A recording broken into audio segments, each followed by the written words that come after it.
এখনো কলেজের বাইরে দাঁড়িয়ে আছি, কেউ আমাকে ভিতরে ঢুকতে দিচ্ছে না। দারোয়ান মামাকে অনেকবার বলা হলেও সে আমাকে কিছুতেই ভিতরে ঢুকতে দিচ্ছে না। এমন সময় আমার সামনে দিয়ে আমার ফুফাতো বোন যাচ্ছে তার বান্ধবীদের সাথে। তার মানে আপুও এই কলেজে পড়ে। আগে তো জানতাম না। কোনো কিছু না ভেবেই আপুকে ডাক দিলাম। রুমি আপু একবার তাকালো, কিন্তু এমন ভাব করলো যেন আমাকে চেনে না, কোনো দিনও দেখেনি। আপু আর আপুর বান্ধবীরা চলে গেল, আমার সামনে দিয়ে চলে গেল।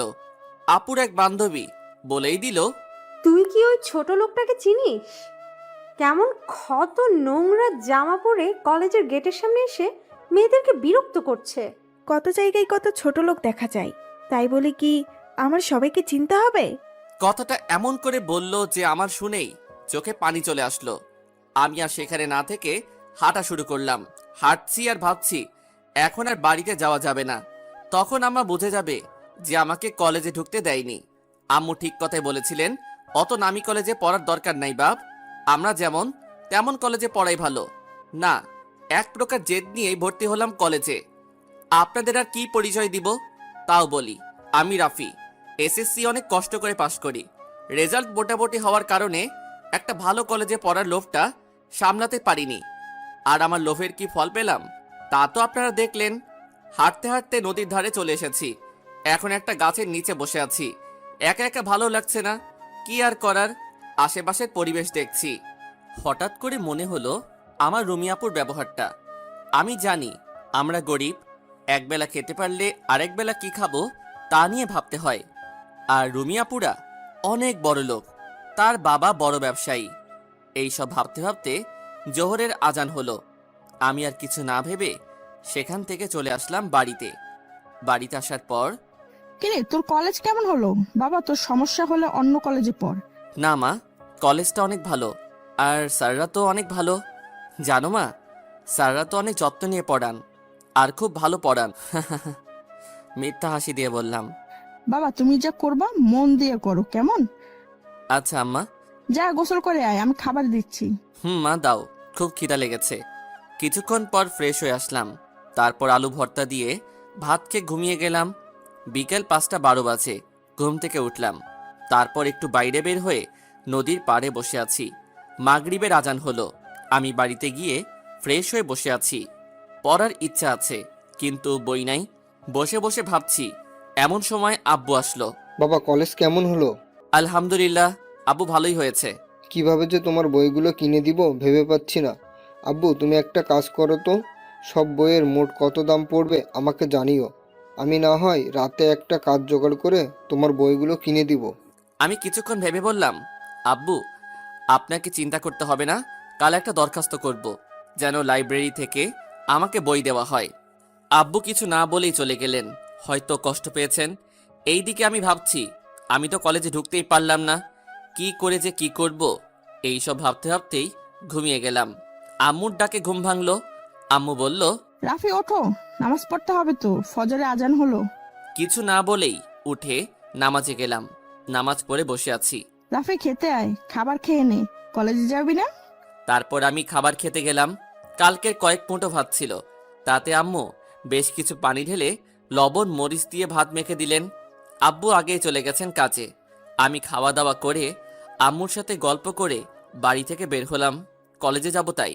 হাঁটতে হাঁটতে কলেজে আসলাম। দারোয়ান মামারা আজও আমাকে আটকিয়ে রাখলেন। আমি মনে মনে বললাম, আমাকে কলেজে না ঢুকতে দিলে আমি এখানেই দাঁড়িয়ে থাকবো। এমন সময় একটা স্যার যাচ্ছিলেন, আমাদের কাণ্ড দেখে দাঁড়িয়ে গেলেন। কি হয়েছে এখানে?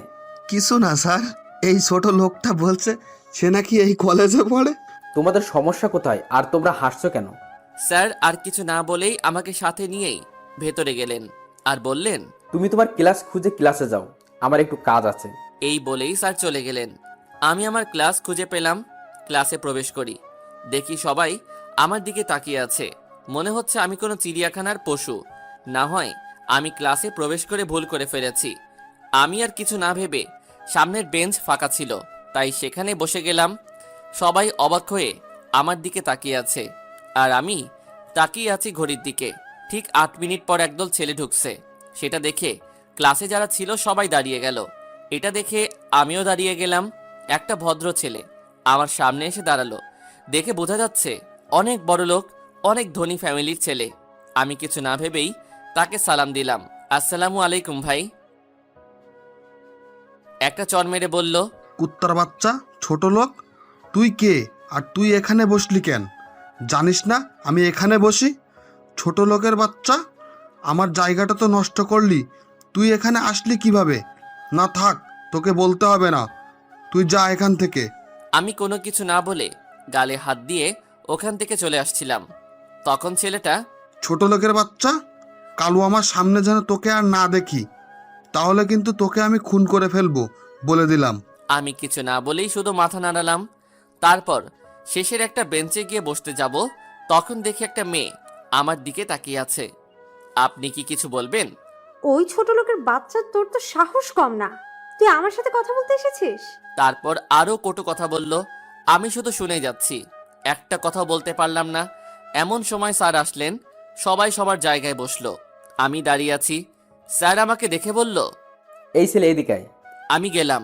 তুই এখানে কেন? আর তোকে এখানে কে ঢুকতে দিল?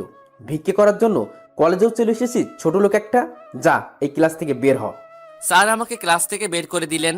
আমি বাইরে বের হয়ে দরজায় দাঁড়িয়ে স্যারের ক্লাসটা করছিলাম। এমন সময় প্রিন্সিপাল স্যার আমাদের ক্লাসের সামনে আসলেন। স্যার আমার কাছে এসে বললেন, বাবা তুমি বাইরে কেন? আমি স্যারকে দেখে অবাক। ইনি তাহলে আমাদের কলেজের প্রিন্সিপাল স্যার? আমি চুপ করে আছি। প্রিন্সিপাল স্যার বলল, চলো ক্লাসে। আমি স্যারের পিছে পিছে গেলাম। স্যার আমাকে বসতে বলে কিছু কথা বলে চলে গেলেন। আমি বসে আছি শেষের ওই মেয়েটার পাশে, কারণ কোনো বেঞ্চ ফাঁকা নাই।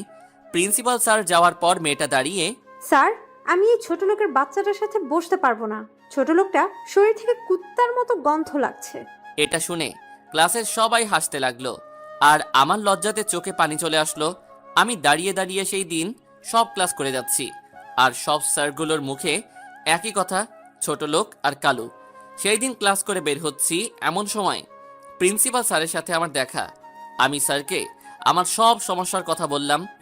স্যারের মনে হয় আমার উপর একটু মায়া হলো, তাই স্যার নিজেই বললেন, আমার সাথে আসো। আমি স্যারের পিছে পিছে গেলাম। এটা তো লাইব্রেরি।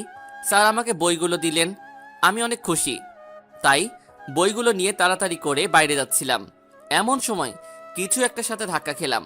তাকিয়ে দেখি রুমি আপু পড়ে আছে।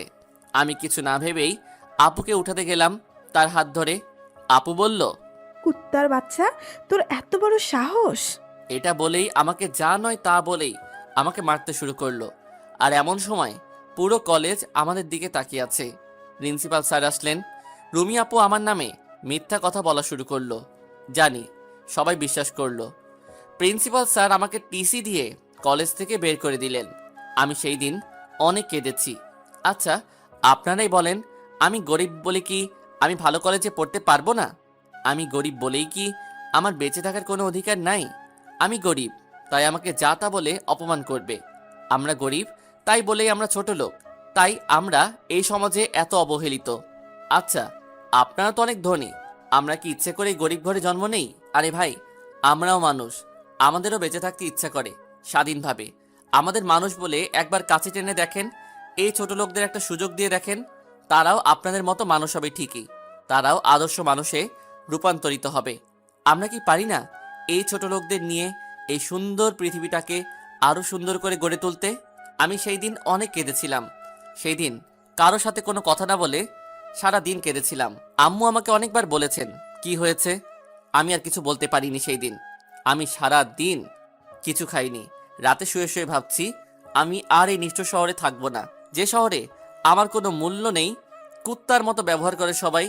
আজ রাতেই চলে যাব ভেবে সবকিছু ছেড়ে কাউকে কিছু জানাবো না। এমন সময় আব্বু আম্মুর কথা মনে হলো। তাদের হাস্যোজ্জ্বল চেহারাটা আমার চোখের সামনে ভেসে উঠল। এইসব ভাবতে ভাবতেই সকাল হয়ে গেছে। চারিদিকে ফজরের আজান হচ্ছে। রাতের অন্ধকারটা কেটে যাচ্ছে। হয়তো আমার জীবনের অন্ধকারটা কেটে যেতে আমাকে অক্লান্ত পরিশ্রম করতে হবে, তবেই হয়তো অন্ধকারটা কেটে যাবে। নামাজ পড়তে গেলাম। নামাজ পড়ে এসে বসে মন খারাপ করে বসে আছি। আম্মুর নামাজ এখনো শেষ হয়নি। আম্মুর নামাজ শেষ হলে আমি আম্মুকে নিয়ে আমার রুমে যাই। আম্মু আমার দিকে তাকিয়ে আছে, আর তাকিয়ে থাকতে থাকতেই কাঁদতে কাঁদতে বললেন, বাবা তোমার কি হয়েছে? কাল থেকে কিচ্ছু খাওনি। আম্মুর কান্না দেখে আমি আর নিজেকে সামনে রাখতে পারলাম না। নিজেকে কিছুটা সামনে নিয়ে আমি আম্মুকে সবকিছু খুলে বললাম। আরও বললাম, আম্মু, আমি আর এই নিষ্ঠুর শহরে অবহেলার পাত্র হয়ে থাকতে চাই না। আম্মা, তুমি আমাকে অনুমতি দাও, আমি এই শহর থেকে চলে যাব। আর তোমাদের আমাকে নিয়ে চিন্তা করতে হবে না। আমি নিজে কাজ করে নিজের খরচ চালাতে পারবো। এই কথা শুনে আম্মু কোনো কথা না বলেই রুম থেকে বেরিয়ে গেলেন। আমি একাই বসে আছি। এমন সময় আব্বু আম্মু দুজনেই আসলেন। আব্বু আমার দিকে তাকিয়ে আছেন আর আমি নিচের দিকে। আব্বু আমাকে অবাক করে দিয়ে আমাকে জড়িয়ে ধরে কাঁদতে লাগলেন আর বললেন, এত কিছু হয়ে গেছে, আগে বলনি কেন? তুমি কি সত্যি বাইরে কোথাও চলে যেতে চাও? আমি মাথা নেড়ে হ্যাঁ বললাম। তারপর আব্বু ফোনটা বের করে কাকে যেন ফোন দিলেন। বেশ কিছুক্ষণ কথা বলার পর আমাকে বললেন, কাল তুমি ঢাকায় যাচ্ছ তোমার ছোট চাচার বাড়িতে, সকাল 7টার বাসে, মনে থাকে জানো? এটা বলেই আব্বু চলে গেলেন। আম্মু তখনও আমার কাছেই ছিলেন। আমি আম্মুকে বলতে লাগলাম, আম্মু, আমার ছোট চাচা আছে আর আমি জানতাম না। আর আমার চাচা কেমন মানুষ যে তার বড় ভাই ভাবি এমনকি আমার সাথেও কোনোদিন দেখা করেননি, কথা বলেননি। তোর চাচার কোনো দোষ নাই বাবা। আমরা কোথায় আছি তোমার চাচা জানে না, আমরা কেউ তাদের কিছু বলিনি। আমি অবাক হয়ে আম্মুকে বললাম, কেন আম্মু? আম্মু কিছুক্ষণ চুপ থাকার পর বলতে শুরু করলেন, তোর আব্বু আর আমি একই কলেজে একই ডিপার্টমেন্টে পড়তাম। তোর আব্বু আমাকে অনেক পছন্দ করতেন। আমাকে অনেকবার বলার পরও আমি রাজি হইনি। তিনি আমার উপর জোর করা শুরু করলেন। তোর দাদু ভাই ছিলেন একজন প্রভাবশালী লোক, কোনো না কোনোভাবে আমার আর তোর বাবার কথা জানতে পারে। তোর নানু ভাইকে আর আমাকে অনেক অপমান করেন। তারপর থেকে আমার কলেজে যাওয়া বন্ধ হয়ে যায়। আমার খোঁজে তোর আব্বু বেশ কয়েকবার আমার বাড়িতে এসেছিল। একদিন আমার বাবা খুব অসুস্থ হয়ে যান। আমরা অনেক গরিব ছিলাম, তাই চিকিৎসার ব্যবস্থা করতে পারিনি, যার ফলে আমার বাবা মারা যান। আর আমার আর কেউ ছিল না। তোর বাবা যে কিভাবে জানতে পেরেছিল আমার বাবা মারা গেছেন, সাথে সাথে তিনি বাবার দাফনের সাথে আমারও দায়িত্ব নেন। দাফন কাজ শেষ হলে তোর আব্বু আমাকে নিয়ে কাজী অফিসে নিয়ে যান। কাজী অফিসের সামনে যেয়ে তোর বাবা দুইজন বন্ধুকে কল দিলে তারাও চলে আসেন। আমাদের বিয়ের কাজটা শেষ হলে তোর আব্বু আমাকে নিয়ে তোর দাদুর কাছে যান। আমাকে দেখে তোর দাদু এতটাই রেগে যান যে আমাদেরকে মেনে নেওয়া তো দূরের কথা, তোর আব্বুকে ত্যায্য করে দিলেন, তার সাথে সকল সম্পত্তি থেকেও। সেদিন তোর আব্বু অনেক কেঁদেছিল। জানিস বাবা, তোর আব্বুকে আমি সেই দিন আর আজকে কাঁদতে দেখলাম। এর আগে কোনো দিনও দেখিনি। যতই কষ্ট পান না কেন, হাসি মুখে সব সামলিয়েছেন। তোর আব্বু আমাকে নিয়ে ঢাকা থেকে রাজশাহী চলে আসেন, আর তাদের সাথে কোনো যোগাযোগ করার চেষ্টা করিনি। এটা বলেই আম্মু নিজের আঁচলে মুখ লুকিয়ে কান্না করতে করতে চলে গেলেন। আমার মনটা খুব খারাপ হয়ে যায়। এমন সময় বন্ধু নাসিফের ফোন। আমি রিসিভ করা মাত্রই নাসিফ বলল, কোথায় রে, একটু দেখা কর, কাজ আছে। আমি আর কিছু না বলে দেখা করতে গেলাম। নাসিব আমার ভাইয়ের থেকেও বড় কেউ যদি থাকে তাহলে সেটা নাসিব নিচেই। আমাকে দেখে নাসিব বুঝে যায় আমার মন খারাপ, তাই আমাকে নিয়ে নদীর পাড়ে নিয়ে যায়। আমি আর নাসিব অনেকক্ষণ বসে আছি, কেউ কোনো কথা বলছি না। দোস্ত, তোর কি হয়েছে বলতো? তোর মন খারাপ থাকলে আমারও মন খারাপ হয়ে যায়। আমি আর নাসিফের কাছে কোনো কিছু না লুকিয়ে সব কিছু খুলে বললাম। কলেজে যা যা হয়েছে সব কিছু বললাম। নাসিফ শুনে আমাকে অবাক করে দিয়ে জড়িয়ে ধরেই কান্না করে দেয়। আর তার সাথে আমিও। আমাদের কথা হলে জোহরের আজান হলো। আমি আর নাসিফ ওখান থেকে উঠে বাড়ির দিকে যাচ্ছি। হঠাৎ করে ফুপির কথা মনে হওয়াতেই চলে আসলাম ফুপির বাড়িতে। ফুপির বাড়ির কাছে আসতেই আমার মাথায় নোংরা পানি পড়ল। কে ফেলেছে দেখার জন্য ওপরে ছাদে তাকাতেই দেখি রুমি। রুমি বলে, কিরে ছোট লোক, আমাদের বাড়িতে কি আর কেমন দিলাম? এটা বলেই হাসতে লাগলেন। আর আমি শুধু মুচকি হেসে চলে আসলাম। ওপরে উঠতেই দেখলাম ফুপা বসে আছেন আর কি যেন একটা পড়ছেন। আমি কাছে গিয়ে, আসসালামু আলাইকুম ফুপা, কেমন আছেন? ভালো। ফুপা, ফুপি কোথায় আছেন একটু বলবেন? দেখছিস না আমি কাজ করছি, বিরক্ত না করে যা তো এখান থেকে। ফুপা একটু উচ্চ গলায় কথাটা বলেছেন, যার ফলে ফুপি শুনতে পান। এমন সময় ফুপি আস্তে আস্তে বলল, কি হয়েছে আর কার সাথে এমন করে কথা বলছো? ফুপি আমাকে দেখেই খুশিতে জড়িয়ে ধরে বললেন, আরে রাফি, কখন আসলি? কেমন আছিস? এখন তো তোরা আর আসিস না, আমাদের কথা এখন আর মনে পড়ে না। এই কথাগুলো একবারে বললেন।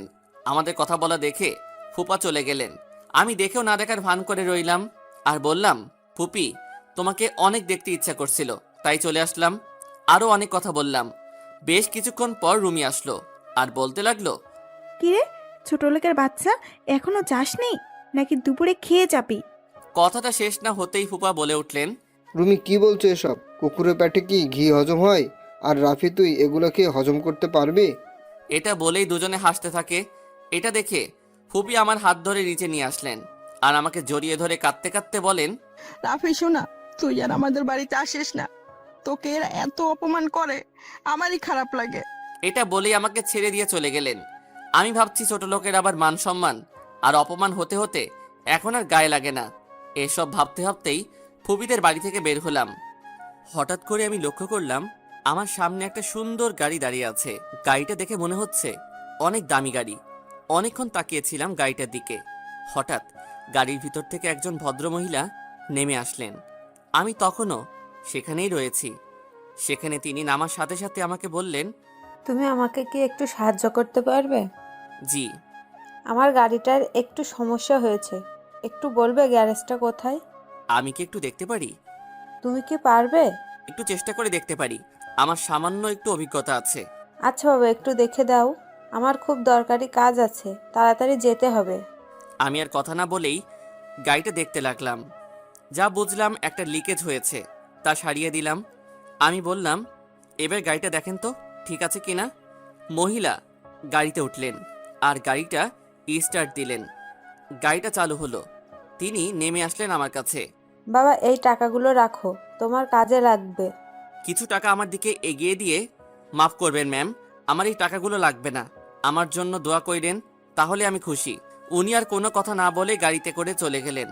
আমিও আর কোনো কথা না ভেবেই বাড়িতে চলে আসলাম। কি রে আব্বু, আজ এত দেরি হলো যে? খাবি কখন? একসঙ্গে খাবো, তাই বসে আছি। আম্মু, তুমি এখনো খাওনি? তুমি 10 মিনিট দাঁড়াও, আমি ফ্রেশ হয়ে আসি। কিছুক্ষণ পর খাওয়া দাওয়া শেষ করে আম্মুর সাথে চাচা ও তার পরিবার সম্পর্কে অনেক কিছু জানলাম। বিকেলে নাসিফ ফোন দিল, আবার বের হলাম। আজ বিকালে অনেক জায়গায় ঘুরলাম, অনেক কিছু করলাম। লাস্টে একটা জায়গায় বসলাম, আমাদের প্রিয় জায়গা, নদীর পাড়ে বসে আছি। এমন সময় নাসিফ বলল, রাফি, কাল তো ঢাকায় যাবি, আমাকে ভুলে যাবি না তো? আমি কিছু না বলেই জড়িয়ে ধরলাম আর বললাম, আমার তো ভাই নাই, তুই আমার সেই ভাই, তোকে আমি কিভাবে ভুলবো বল। নাসিব আর আমি গল্প করতে করতে আমাকে বলল, রাফি চল তো, আমার বাড়িতে একটু কাজ আছে। আমি জানি না কিসের জন্য আমাকে নিয়ে যাচ্ছে, হয়তো আন্টিদের সাথে দেখা করাবে, তাই আমি আর না করলাম না। 20 মিনিট হাঁটার পর রাফির বাড়িতে গেলাম। আন্টির সাথে আমি আর নাসিব আড্ডা দিলাম। আড্ডা দিয়ে আমি যখন চলে আসব, তখন আমাকে নাসিব কয়েকটা প্যাকেট দিয়ে বলল, ঢাকাতে গিয়ে এগুলো খুলিস। আমি দেখলাম তার চোখের কোণে পানি, তাই আমি প্যাকেটগুলো নিয়েই বের হয়ে গেলাম। আর কোনো কথা বলিনি। রাত 10টা 9-এর দিকে বাড়িতে পৌঁছালাম। বাড়িতে গিয়ে আব্বু, আমি আর আম্মু একসঙ্গে খাবার খেলাম। এটাই হয়তো আমার শেষ খাওয়া।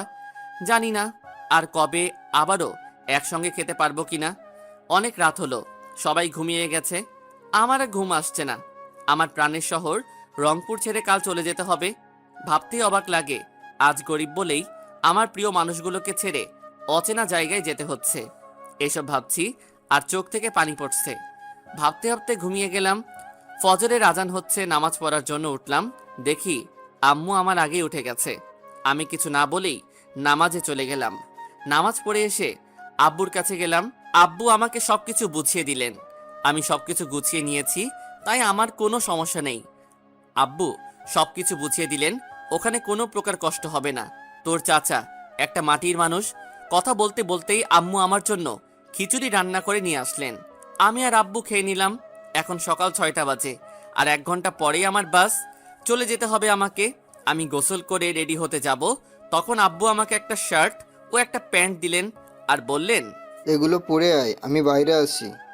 আমি 10 মিনিটের মধ্যে রেডি হয়ে বের হয়ে দেখি আমার ভাই নাসিব বাইরে আব্বুর সাথে কথা বলছে। আমি আম্মুর থেকে বিদায় নিতে যাব, এমন সময় আম্মু কান্না করে দিলেন। আম্মু, তুমি কান্না করলে আমি কিভাবে যাব? তুমি আমার জন্য দোয়া করো আর আমার জন্য একদম চিন্তা করো না। আমি তো প্রতিদিন তোমার সাথে ফোনে কথা বলবো। রাফি, দেরি হয়ে যাচ্ছে তো, আসো। জি আব্বু। আমি, আব্বু আর নাসিব বাস স্ট্যান্ডে আসলাম, আর 15 মিনিট পর আমাদের বাস ছাড়বে। আমি আব্বুকে জড়িয়ে ধরে কান্না করে দিলাম, আব্বু, আপনাদের ছেড়ে আমাকে চলে যেতে হবে, এটা আমি স্বপ্নে ভাবতে পারি না। আমার জন্য দোয়া করবেন আপনি, আমি যেন আপনার নাম উজ্জ্বল করতে পারি। তুমি আমাদের নিয়ে চিন্তা করো না, নিজের খেয়াল রেখো। আমি যাওয়ার সময় নাসিবকে জড়িয়ে ধরে চলে আসলাম। আমার সিট জানালার পাশে, বাস ছেড়ে দিচ্ছে। আমি মাথা বের করে দেখলাম নাসিব কান্না করছে। আমি তাদের বিদায় দিলাম। বাস আপন মনে চলছে। আমি বাইরে তাকিয়ে আছি আর নীরবে চোখের পানি ঝরাচ্ছি। সত্যি খুব কষ্ট লাগছে আমার, কেন যেন ঘুম ঘুম লাগছে। তাই কিছুক্ষণের মধ্যেই ঘুমিয়ে গেলাম। হঠাৎ করে মনে হচ্ছে কেউ আমাকে ডাকছে, তাই তাকিয়ে দেখলাম একটা মেয়ে। কিছু বলবেন? কিছু মনে না করলে আমাকে কি আপনার সিটটা দেওয়া যাবে? আমার একটু সমস্যা আছে তো। আমি আর কিছু না বলেই সরে গেলাম। তারপর আবার একটা ঘুম। 2 ঘন্টা যাওয়ার পর একটা খাবারের বিরতি দেওয়া হলো। আমি উঠে দেখি আমার পাশের মেয়েটা নেই। হঠাৎ করে লক্ষ্য করলাম মেয়েটা আসলো, এসে বলল, একটু সরেন, আমি আমার সিটে যাব। মেয়েটা এমন ভান করলো যে সিটটা তার নিজেরই। আমি বিরক্ত একটা ভাব নিয়ে বললাম, সিটটা চাওয়ার সময় কত মিষ্টিভাবে বললেন, আর এখন? আমার যা ইচ্ছা তাই করব, আপনাকে কেন বলতে হবে? আমি কোনো কথাই বললাম না। বাসটা চলতে শুরু করলো। আমি আর কোনো কথাই বললাম না। আমার খুব খিদে লেগেছে, তাই আমি আমার ব্যাগটা খুঁজতে লাগলাম। কিছু আছে নাকি আশা করি কিছুই থাকবে না, কারণ আমি তো কিছুই নেইনি। খুঁজতে খুঁজতে পেয়ে গেলাম আমার ব্যাগে একটা টিফিন বাটি। বাটিটা খুলে দেখলাম খিচুড়ি আছে। আমি খাওয়ার জন্য পানির বোতল খুঁজতে লাগলাম, কিন্তু পাচ্ছি না। হঠাৎ আমার সামনে একটা বোতল দেখতে পেলাম। আমি দেখলাম আমার পাশের মেয়েটা দিল আর বলল, আমি আপনাকে এমনি এমনি বোতলটা দিচ্ছি না, আমারও খিদা লাগছে। আমি আপনার খাবার থেকে একটু ভাগ বসাবো তো, তাই। মেয়ে তো নয়, মনে হয় রাক্ষসী। আমি উপায় না পেয়ে মাথা নাড়ালাম। তারপর আমি ওই মেয়েকে কিছু খাবার দিলাম আর আমি খেলাম। খাওয়া শেষ করলাম। মেয়েটাকে ধন্যবাদ দিয়ে আবার ঘুমানোর প্রস্তুতি নিচ্ছি, কারণ জানালার ধারে হলে হয়তো বাইরের দৃশ্য দেখতে পারতাম। এমন সময় মেয়েটা বলল, আমি ঈশিতা, আপনার নাম কি? আমার নাম রাফি, আমার বাড়ি রংপুরে। আপনার সাথে পরিচিত হয়ে ভালো লাগলো। আপনার কিন্তু একটু বেশিই ভাব। কিছু বললেন আমাকে? আরে না, কিছু না, আপনার নামটা কিন্তু সুন্দর। ধন্যবাদ। এইভাবে আরো অনেক কথা হলো। আসলে এই মেয়েটা অনেক ভালোই। কথা বলতে বলতে কখন যে ঢাকায় চলে আসলাম বুঝতেই পারিনি। বাস থেকে নেমে গেলাম, কিন্তু ঈশিতাকে দেখলাম না। মনে হয় চলে গেছে। আমি তো ঢাকার কিছুই চিনি না, তাই বাস স্ট্যান্ডেই বসে আছি। এমন সময় আব্বু ফোন দিল। আমি ফোনটা ধরলাম। আসসালামু আলাইকুম আব্বু, আমি এখনই বাস থেকে নামলাম। তোর চাচা ওখানেই আছেন, ফোন দে। জি আচ্ছা আব্বু। আব্বুর সাথে কথা বলে আমি ফোনটা দিলাম ছোট চাচাকে। ফোন ধরলো চাচা। হ্যাঁ রাফি, তুমি কোথায়? আমি তো বসে আছি, কালো শার্ট প্যান্ট পরে। আপনি কোথায়? তুমি কি কালো শার্ট আর কালো প্যান্ট পরে আসো, আর তোমার হাতে লাল কালারের ব্যাগ আছে? জি চাচা। আমি দেখতে পাইছি। চাচা আসলো। চাচা আমাকে দেখেই বলল, রাফি, তোমার আব্বু কেমন আছেন? ভাইজানকে কতদিন দেখিনি, ভাবি কেমন আছেন? জি ভালো আছেন। আপনি কেমন আছেন? আমি ভালোই আছি। তুমি কিন্তু তোমার আব্বুর মতোই হয়েছো। আমি আর চাচা একটা গাড়িতে উঠলাম। গাড়ি চলতে লাগলো। চাচার গাড়ি চলছে, আমি গাড়ি জানালা দিয়ে বাইরে তাকিয়ে আছি। কত বড় বড় দালান কোঠা, কত সুন্দর সুন্দর। এই ঢাকাতে না আসলে জানতেই পারতাম না আমাদের বাংলাদেশেও এত বড় বড় দালান কোঠা আছে। এইসব দেখতে দেখতে আমাদের গাড়ি থামলো। চাচা আমাকে বলল গাড়ি থেকে নামতে। আমি গাড়ি থেকে নেমেই অবাক, এটা কিভাবে বাড়ি হতে পারে? এটা তো একটা রাজপ্রাসাদ। আমি বাইরে থেকেই দেখে অবাক হয়ে গেলাম। এত সুন্দর আর এত বড় বাড়ি আমি দেখিনি। চাচা আমাকে ভিতরে নিয়ে গেলেন। আমি ভিতরে গিয়ে দেখে তো আরো বেশি অবাক। সোনার রঙে সাজানো তাদের বাড়ি, একটা রাজমহলকেও এটা হার মানায়। চাচা আমাকে বলল যে, চলো তোমার রুমটা দেখিয়ে দেই। আমি মাথা নেড়ে ইশারায় সম্মতি দিলাম। চাচা আগে যাচ্ছেন আর আমি তার পিছনে যেতে যেতে আমি বাড়িটা সব কিছু দেখতে দেখতে চাচাকে হারিয়ে ফেললাম। তাই আমি অন্য কোথাও না গিয়ে ওখানেই দাঁড়িয়ে রইলাম। এমন সময় এক ভদ্রমহিলা, মহিলা বললে ভুল হবে, কারণ একটা যুবতী কন্যা দেখতে খুবই সুন্দর, একদম রাজকন্যা। আমি যেন সারা বছর পার করে দিতে পারবো তার দিকে অপলক দৃষ্টিতে তাকিয়ে। আমি অপলক দৃষ্টিতেই তাকিয়ে আছি তার দুটো সরল চোখে। হঠাৎ করে আমার গাল ব্যথা করতে শুরু করলো। আমি বোঝার চেষ্টা করতে লাগলাম কি হয়েছে আমার। অবশেষে মেয়েটার কথাই বুঝতে পারলাম আমার গালে একটা থাপ্পড় দিয়েছে। আমি কিছু না বলেই নিচের দিকে তাকিয়ে আছি, আর মেয়েটা বলা শুরু করলো, ওই তুই কে রে? এমন খ্যাত হনুমানের মতো দেখতে, মাথায় আবার তেলও দিস। তোরে এখানে কে ঢুকতে দিল? আমার কথা না শুনেই দারোয়ানকে ডাকতে লাগলো। তার চেঁচামেচিতে চাচা নিচে আসলো। আমি মাথা নিচুই করে আছি, কোনো কথা বলছি না।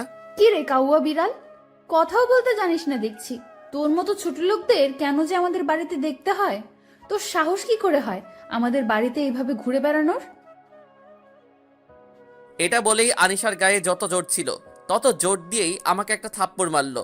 থাপ্পড়টা এত জোরে ছিল যে আমার ঠোঁট কেটে রক্ত বের হয়ে গেছে। আমার চোখেও কি কারণে পানি চলে এসেছে, মাথাটা ঝিমঝিম করছে, তাই আমি সেখানেই বসে গেলাম। এমন সময় চাচা এসে তার একমাত্র আদরের রাজকন্যাকে একটা থাপ্পড় দেয় আর বলে, এই ছেলেটা কে তুমি জানো? যাও ওর কাছে ক্ষমা চাও। আমি কোনো মানুষরূপী কোনো পশুর কাছে ক্ষমা চাইতে পারবো না। আনিশা এটা বলেই কান্না করতে করতে চলে গেল।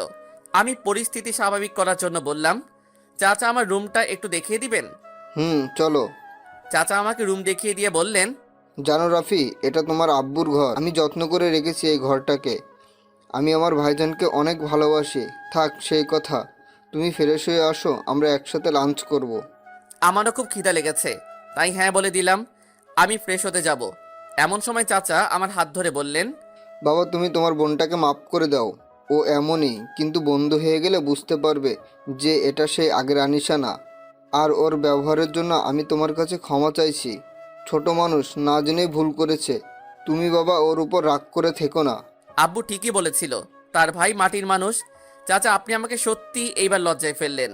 আমি কিছু মনে করিনি, আর আমারও একটা ভুল হয়েছিল। চাচা আমার খুব খিদা লেগেছে, আপনি খাবারের ব্যবস্থা করেন, আমি ফ্রেশ হয়ে আসছি। চাচা চলে গেলেন। ওইদিকে আনিশা, ওই ছোট লোকটার জন্য আজ বাবা আমার গায়ে হাত তুলেছেন। বাবা আমাকে কোনোদিনও বকা দেননি। আর কোথাকার কোন গেও ভূতের জন্য আজ আমাকে থাপ্পড় মারলো। তোকে আমি উচিত শিক্ষা দেবো, ছোট লোকের বাচ্চা। তুই তৈরি থাক, এই আনিশাকে জিনিস তুই হারে হারে বুঝবি। আমি ফ্রেশ হয়ে বের হলাম, ব্যাগ থেকে কাপড় বের করছি। এমন সময় নাসিফের দেওয়া প্যাকেটগুলো খুললাম। প্যাকেট খুলেই আমি অবাক, কারণ ওগুলোতে কাপড় আছে আর তার সাথে কিছু টাকাও আছে। আমি নাসিফকে ফোন দিচ্ছিলাম, তখনই দেখি নাসিফ কল দিয়েছে। রাফি, ঠিক মতো পৌঁছেছিস? তোর চাচাকে খুঁজে পেয়েছিস? দোস্ত, আমি এখন চাচার বাড়িতেই আছি, এখানে আমার কোনো সমস্যা নেই। রাফি, আন্টির সাথে কথা বল। দে। বাবা রাফি, ঠিক মতো পৌঁছাচ্ছিস তো? যেতে কোনো অসুবিধা হয়নি তো? আম্মু, আমার কোনো অসুবিধা হয়নি। চাচা চাচি অনেক ভালো মানুষ, তোমরা আমাকে নিয়ে চিন্তা করো না। আমি বেশ কিছুক্ষণ কথা বলে খেতে গেলাম। খাবার টেবিলে গিয়ে দেখি তানিশা বসে আছে, আর তার পাশেই চাচি আর চাচা সামনের একটা চেয়ারে বসে আছেন। আমি দাঁড়িয়ে আছি, কোথায় বসবো তাই। তখন চাচা আমার পরিস্থিতি বুঝে আমাকে দোকানে একটা চেয়ারে বসতে বললেন। আমি যে বসতে যাব অমনি আনিশা খাবার টেবিল থেকে উঠে চলে গেল। আমরা তিনজনেই খাওয়া শুরু করলাম। চাচা চাচির সাথে পরিচয় করিয়ে দিলেন। খাবার খেতে খেতে চাচা বলল, এখন থেকে আমাকে তুমি ছোট আব্বু বলে ডাকবে, আর তোমার চাচিকে ছোট আম্মু বলবে, কেমন? কোনো সমস্যা হলে বা কিছু লাগলে কোনো লজ্জা না করে বলবা। মনে করো আমরাই তোমার আব্বু আম্মু। আমি মাথা নেড়ে সম্মতি দিলাম। খাওয়া শেষ হলে আমি রুমে গিয়ে শুয়ে পড়ি। অনেক ক্লান্ত লাগছে। শোয়া মাত্রই আমার ঘুম চলে আসে। আমি ঘুমিয়ে একদম রাত পার করে দিলাম। ফজরের আজানে আমার ঘুম ভাঙলো। আমি নামাজ পড়ার জন্য উঠলাম, কিন্তু আমি তো জানি না মসজিদ কোথায়, তাই বাড়িতেই নামাজ পড়ে নিলাম। সকালে নাস্তার জন্য ডাকা হলে আমি গেলাম। দেখি সবাই আছেন, কিন্তু আনিশাকে তো দেখলাম না।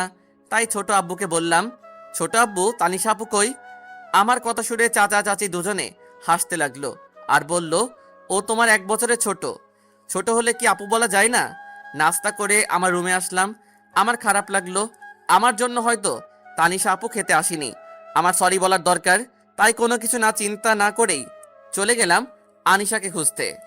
আনিশাকে খুঁজতে লাগলাম, তাকে ছাদে পেলাম। আমি তার পারমিশন নিলাম, আসতে পারি কি? আনিশা আমার দিকে তাকিয়ে চলে যেতে চাইল। আমাকে মাফ করে দেন। আমি জানি না কেন আপনারা এমন করেন, আমাকে কেউ দেখতে পারে না। আচ্ছা, আমি আর আপনার সামনে আসবো না। এখানে থাকার একটু জায়গা দিয়েন, তাহলেই হবে। আমি আর আপনাকে বিরক্ত করব না। আনিশার সাথে কথা বলে ছাদ থেকে নেমে রুমে চলে আসলাম। সেই দিনের পর থেকেই আর রুম থেকে বের হইনি। খাওয়ার সময় কিছু একটা বলেই আমার রুমে নিয়ে আসতাম। এইভাবেই 8 দিন চলে গেল। বাড়িতে থাকি, চাচার বাড়ির সামনে বাগান আছে, একটা ফাঁকা জায়গা ছিল, তাই ভাবলাম একটা ফুলের বাগান করব। তাই চাচার রুমে গেলাম। ছোট আব্বু, আমি আসবো। রাফি, হ্যাঁ আসো বাবা। ছোট আব্বু, কিছু কথা ছিল। বলো। বাড়ির সামনে একটু ফাঁকা জায়গা আছে, আমি ওই জায়গাটায় কয়েকটা ফুলের ও কিছু সবজির চাষ লাগাতে চাই। এটাই তো ভালো, করো তুমি। চাচার সাথে কথা শেষ হওয়ার পরও দাঁড়িয়ে আছি আমি। রাফি, আরো কিছু বলবা নাকি? ছোট আব্বু, আমার কলেজের ভর্তি হওয়ার ব্যাপারটা যদি দেখতেন। চাচা কিছুক্ষণ ভেবে বলল, তোমাকে কাল কলেজে নিয়ে যাবো, রেডি থেকো। জি। আমি অনেকটা খুশি হয়ে তারপর আমি চাচার রুম থেকে বের হয়ে আসছিলাম, তখন দেখি আনিশা দাঁড়িয়ে আছে। আমি আনিশাকে দেখে মাথা নিচু করে চলে আসছিলাম। রাফি, তোমাদের সাথে আমার কথা আছে, ছাদে আসো। এটা বলেই আনিশা চলে গেল। আমিও কিছু না বলে তার পিছু পিছু চলে গেলাম। আপনি কি বলবেন? আমি আসলে ইচ্ছে করে আপনার সামনে যাইনি। আমি চাচার সাথে দেখা করতে গেছিলাম, কিছু কথা ছিল। মাথা নিচু করেই বললাম, কি বললা বাবাকে? কলেজে ভর্তি হওয়ার জন্য আমি রংপুর থেকে ঢাকাতে এসেছি। তা তুমি কোন কলেজে ভর্তি হবা? কিছু ঠিক করলা? যে কোনো একটা কলেজে ভর্তি হতে পারলেই হবে। আমি শুধু পড়াশোনা করতে চাই। রাফি, আমি তোমাকে একটা কথা বলার জন্য এখানে ডেকেছি। জি বলেন। I am sorry, sorry for everything, please forgive me. Why? আমার তোমার সাথে ওইভাবে কথা বলা উচিত হয়নি, তাই সবকিছুর জন্য সরি। তুমি সবকিছু ভুলে যাও, এখন থেকে আমরা বন্ধু হলাম, ওকে? গরিবের কি বন্ধু হতে পারে? আমি তো ক্ষেত বেড়ার কাউয়া। কেন হতে পারে না? গরিবরা কি মানুষ হয় না, নাকি তারা ইচ্ছে করেই গরিব হয়? সবাই তো আল্লাহর সৃষ্টি। আনিশার কথাটা আমার সত্যি অনেক ভালো লাগলো। তাকে বিশ্বাস করতে ইচ্ছে করছে। সে প্রমাণ করলো সবাই এক হয় না। আমি হ্যাঁ বলে দিলাম। তারপর আমি রুমে চলে আসলাম। আনিশা আমাকে তার সাথে কথা বলার জন্য বলেছিল, কিন্তু আমার মাথা ধরেছিল, তাই চলে আসলাম। রুমে এসে দেখি নাসিব কল করেছে। আমি কলটা রিসিভ করলাম, তার সাথে অনেক কথা বললাম। তারপর ফ্রেশ হয়ে সময় দেখলাম, এখন রাত 8:37 বাজে। তাই ভাবলাম একটু ঘুরে আসি ছাদ থেকে। যেই ভাবা সেই কাজ, তাই আমি ছাদে আসছিলাম। হঠাৎ আমার কানে ভেসে আসলো একটা আওয়াজ।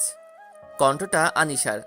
কথাটা ঠিক এমন ছিল, তোরা শুধু দেখ ওই কুত্তার বাচ্চার আমি কি অবস্থা করি। আমি মনে করলাম এটা হয়তো এমনি কাউকে বলছে। আমি ছাদের এক কোণায় দাঁড়িয়ে আছি। তানিশা আমার পাশে এসে দাঁড়ালো আর বলল, তা কি মনে করে এখানে আসা হলো শুনি? আসলে ঘরে থাকতে ভালো লাগছিল না, তাই আসলাম। আপনার সমস্যা হলে বলেন, আমি এখান থেকে চলে যাচ্ছি। কথাটা বলেই আমি হাঁটা শুরু করলাম। পিছন থেকে আনিশা আমার হাতটা ধরে বলল, সমস্যা তো আমার একটা আছে, তবে তুমি আমাকে আপনি করে বলছো কেন? আমাকে এখনো ক্ষমা করতে পারোনি, তাই না? না না আপু, ছি, আপনি এমন কথা কেন বলছেন? আমার কি সে ক্ষমতা আছে? আমি কারো উপর কখনো রেগে থাকি না। তাহলে এখন থেকে আমাকে আর আপনি করে বলবে না, তুমি করে বলবে, কেমন? এরপর যদি আর একবার আপু বা আপনি করে বলো, গলা টিপে মেরে ফেলবো। আমি মাথা নেড়ে সম্মতি দিলাম। তারপর আমি আর আনিশা অনেক কথা বললাম। তারপর একসাথে খেতে গেলাম। চাচা চাচি আমাদের একসাথে দেখে খুশি হলেন। আজ সবাই একসাথে রাতের খাবার শেষ করে যার যার রুমে গেলাম। আমি রুমে এসে আব্বু আম্মুর সাথে কথা বলে ঘুমাতে যাব, এমন সময় আনিশার কথাগুলো আমার মনে হতে লাগলো। সত্যি আনিশা অনেক ভালো, আর ভালো হবেই না কেন? আমার চাচা চাচি যে এত ভালো। ভাবতে ভাবতে কখন ঘুমিয়ে গেছি ঠিক নেই। সকালে কারো ডাকে ঘুম ভাঙলো। চোখ মেলে দেখি আনিশা। আমি মনে হয় স্বপ্ন দেখছি, তাই আবার ঘুমিয়ে গেলাম। হঠাৎ মনে হলো টিনের চাল দিয়ে পানি পড়ছে, তাই আমি তাড়াতাড়ি উঠে হাতের কাছে যা ছিল তা বিছানার উপর রাখলাম।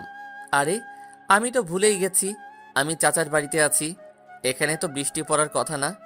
সামনে তাকিয়ে দেখি আনিশা জগ হাতে দাঁড়িয়ে আছে। আমি লজ্জা মাখা কণ্ঠে বললাম, এই সব তোমার কাজ? আনিশা হাসতে হাসতে শেষ। তার হাসিটা যে এত সুন্দর তা বলে বোঝাতে পারবো না।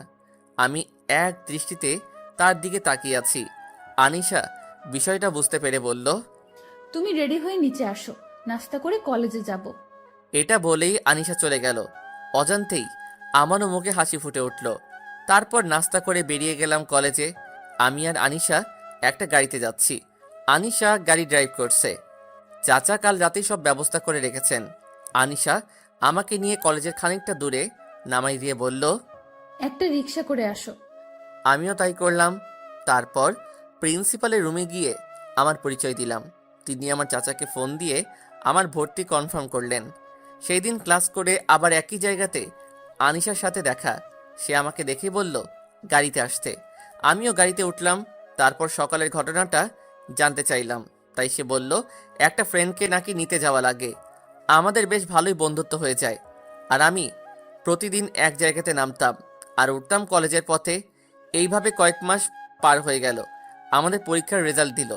আমি ফার্স্ট ক্লাসে পাশ করেছি আর আনিশা কোনো রকম পাশ করে, যার ফলে চাচা একটু রাগ হয় আর আনিশাকে বকা দেয়।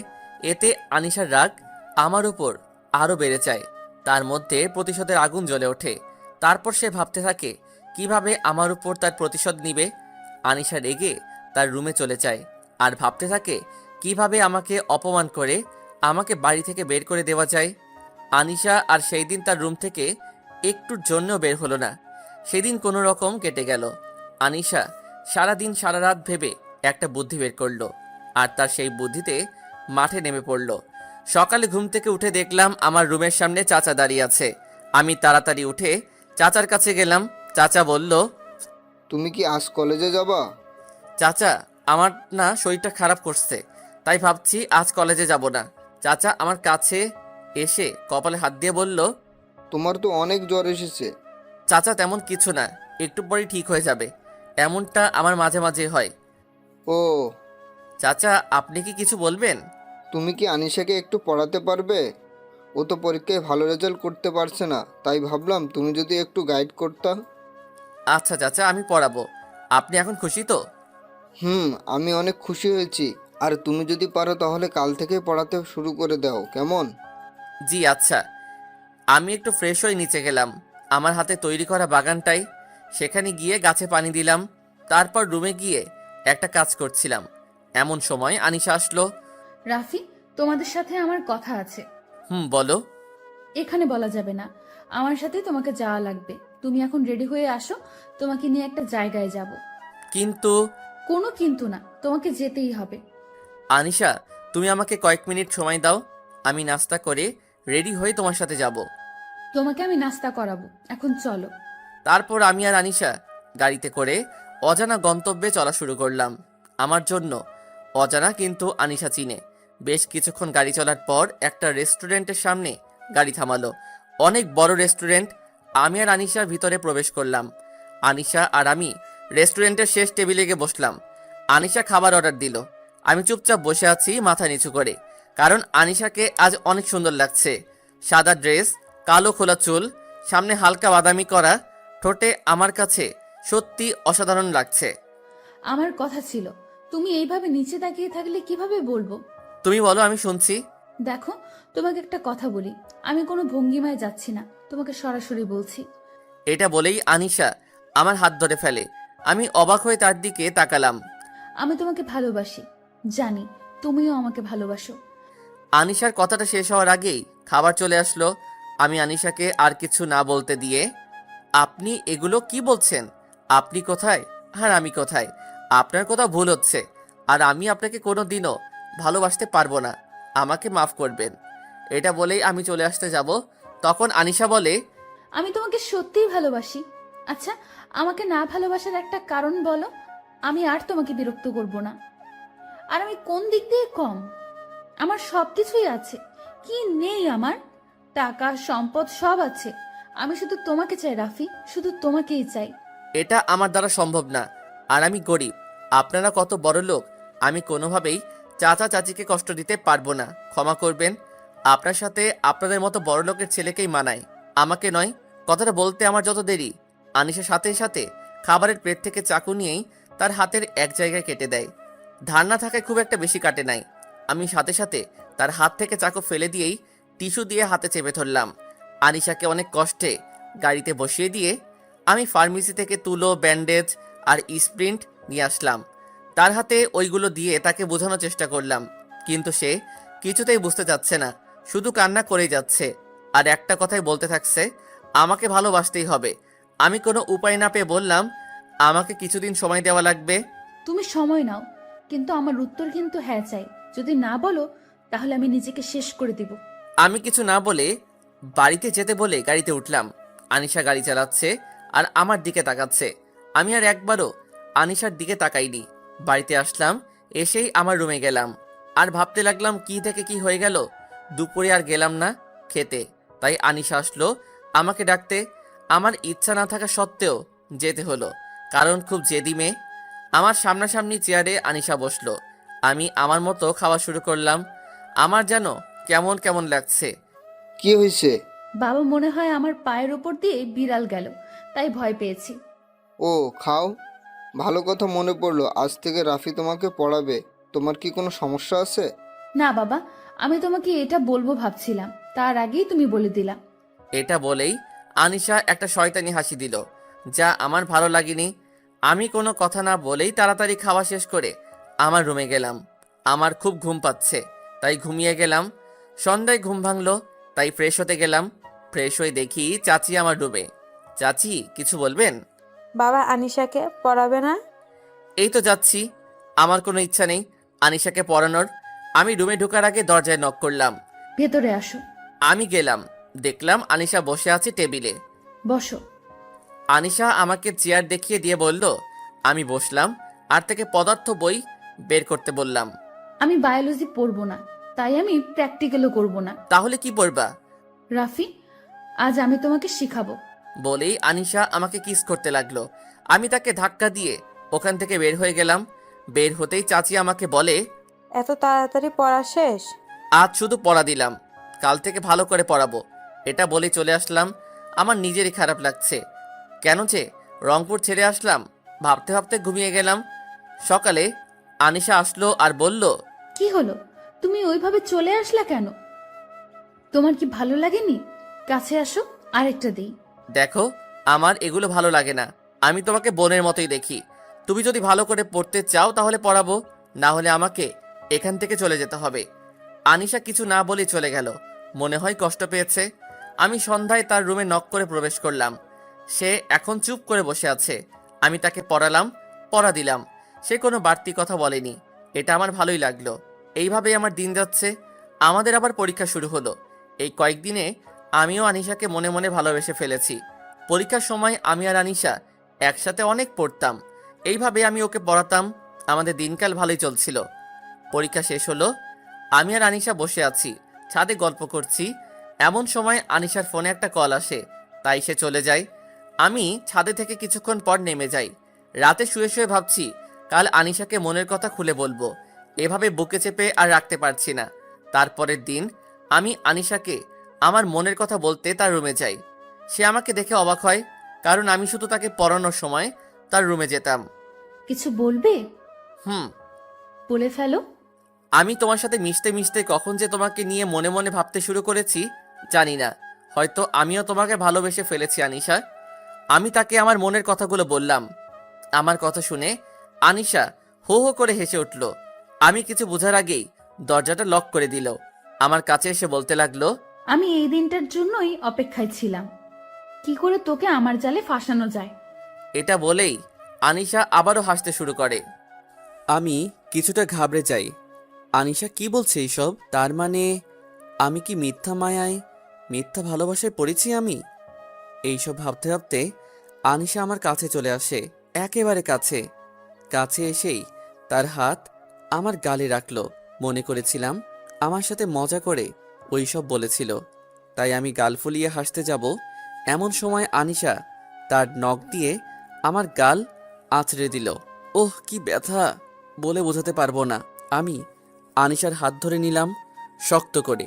তারপর বললাম, আনিশা, তুমি এমন করছো কেন? তুমি তো আমাকে ভালোবাসো, তাহলে কেন এমন অদ্ভুত ব্যবহার করছো আমার সাথে?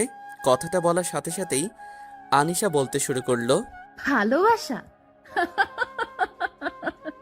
তোর মতো ছেলেকে ভালোবাসা যায়? তোরও তো কুকুর, কুকুরকে একদিন খাবার দিলে তারা মালিকের গোলাম হয়ে যায়, আর তুই আমার গোলাম না। তোকে গোলাম বানালে তো আমারই ক্ষতি, কারণ তোকে আমি এই বাড়িতে থাকতে দিব না। কিন্তু কেন? আমার কি কোনো দোষ হয়েছে? আমি কি কোনো খারাপ কাজ করেছি? আমি অন্যায় করে থাকলে আমাকে শাস্তি দিন। আপনার কাছে হাত জোর করছি, আমাকে বাড়ি থেকে বের করে দিয়েন না। দরকার হলে আমি বাড়ির যে কোনো এক কোণে কুকুরের মতো পড়ে থাকবো, তাও আমাকে এইভাবে তাড়িয়ে দিয়েন না। আমার আর কোথাও যাওয়ার জায়গা নেই। তো আমি কি করব? আমাকে তুই কি করতে বলিস? আমার কথার উপর কথা বলিস? তোর তো অনেক সাহস হয়েছে দেখছি। বলেই আনিশা কি যেন খুঁজতে লাগলো।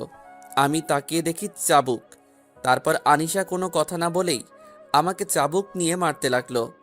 আমি না পারছি সইতে, না পারছি চিৎকার করে কান্না করতে। চিৎকার যেন বাইরে না যায়, তাই আমি আমার হাত দিয়ে মুখ চেপে ধরে আছি।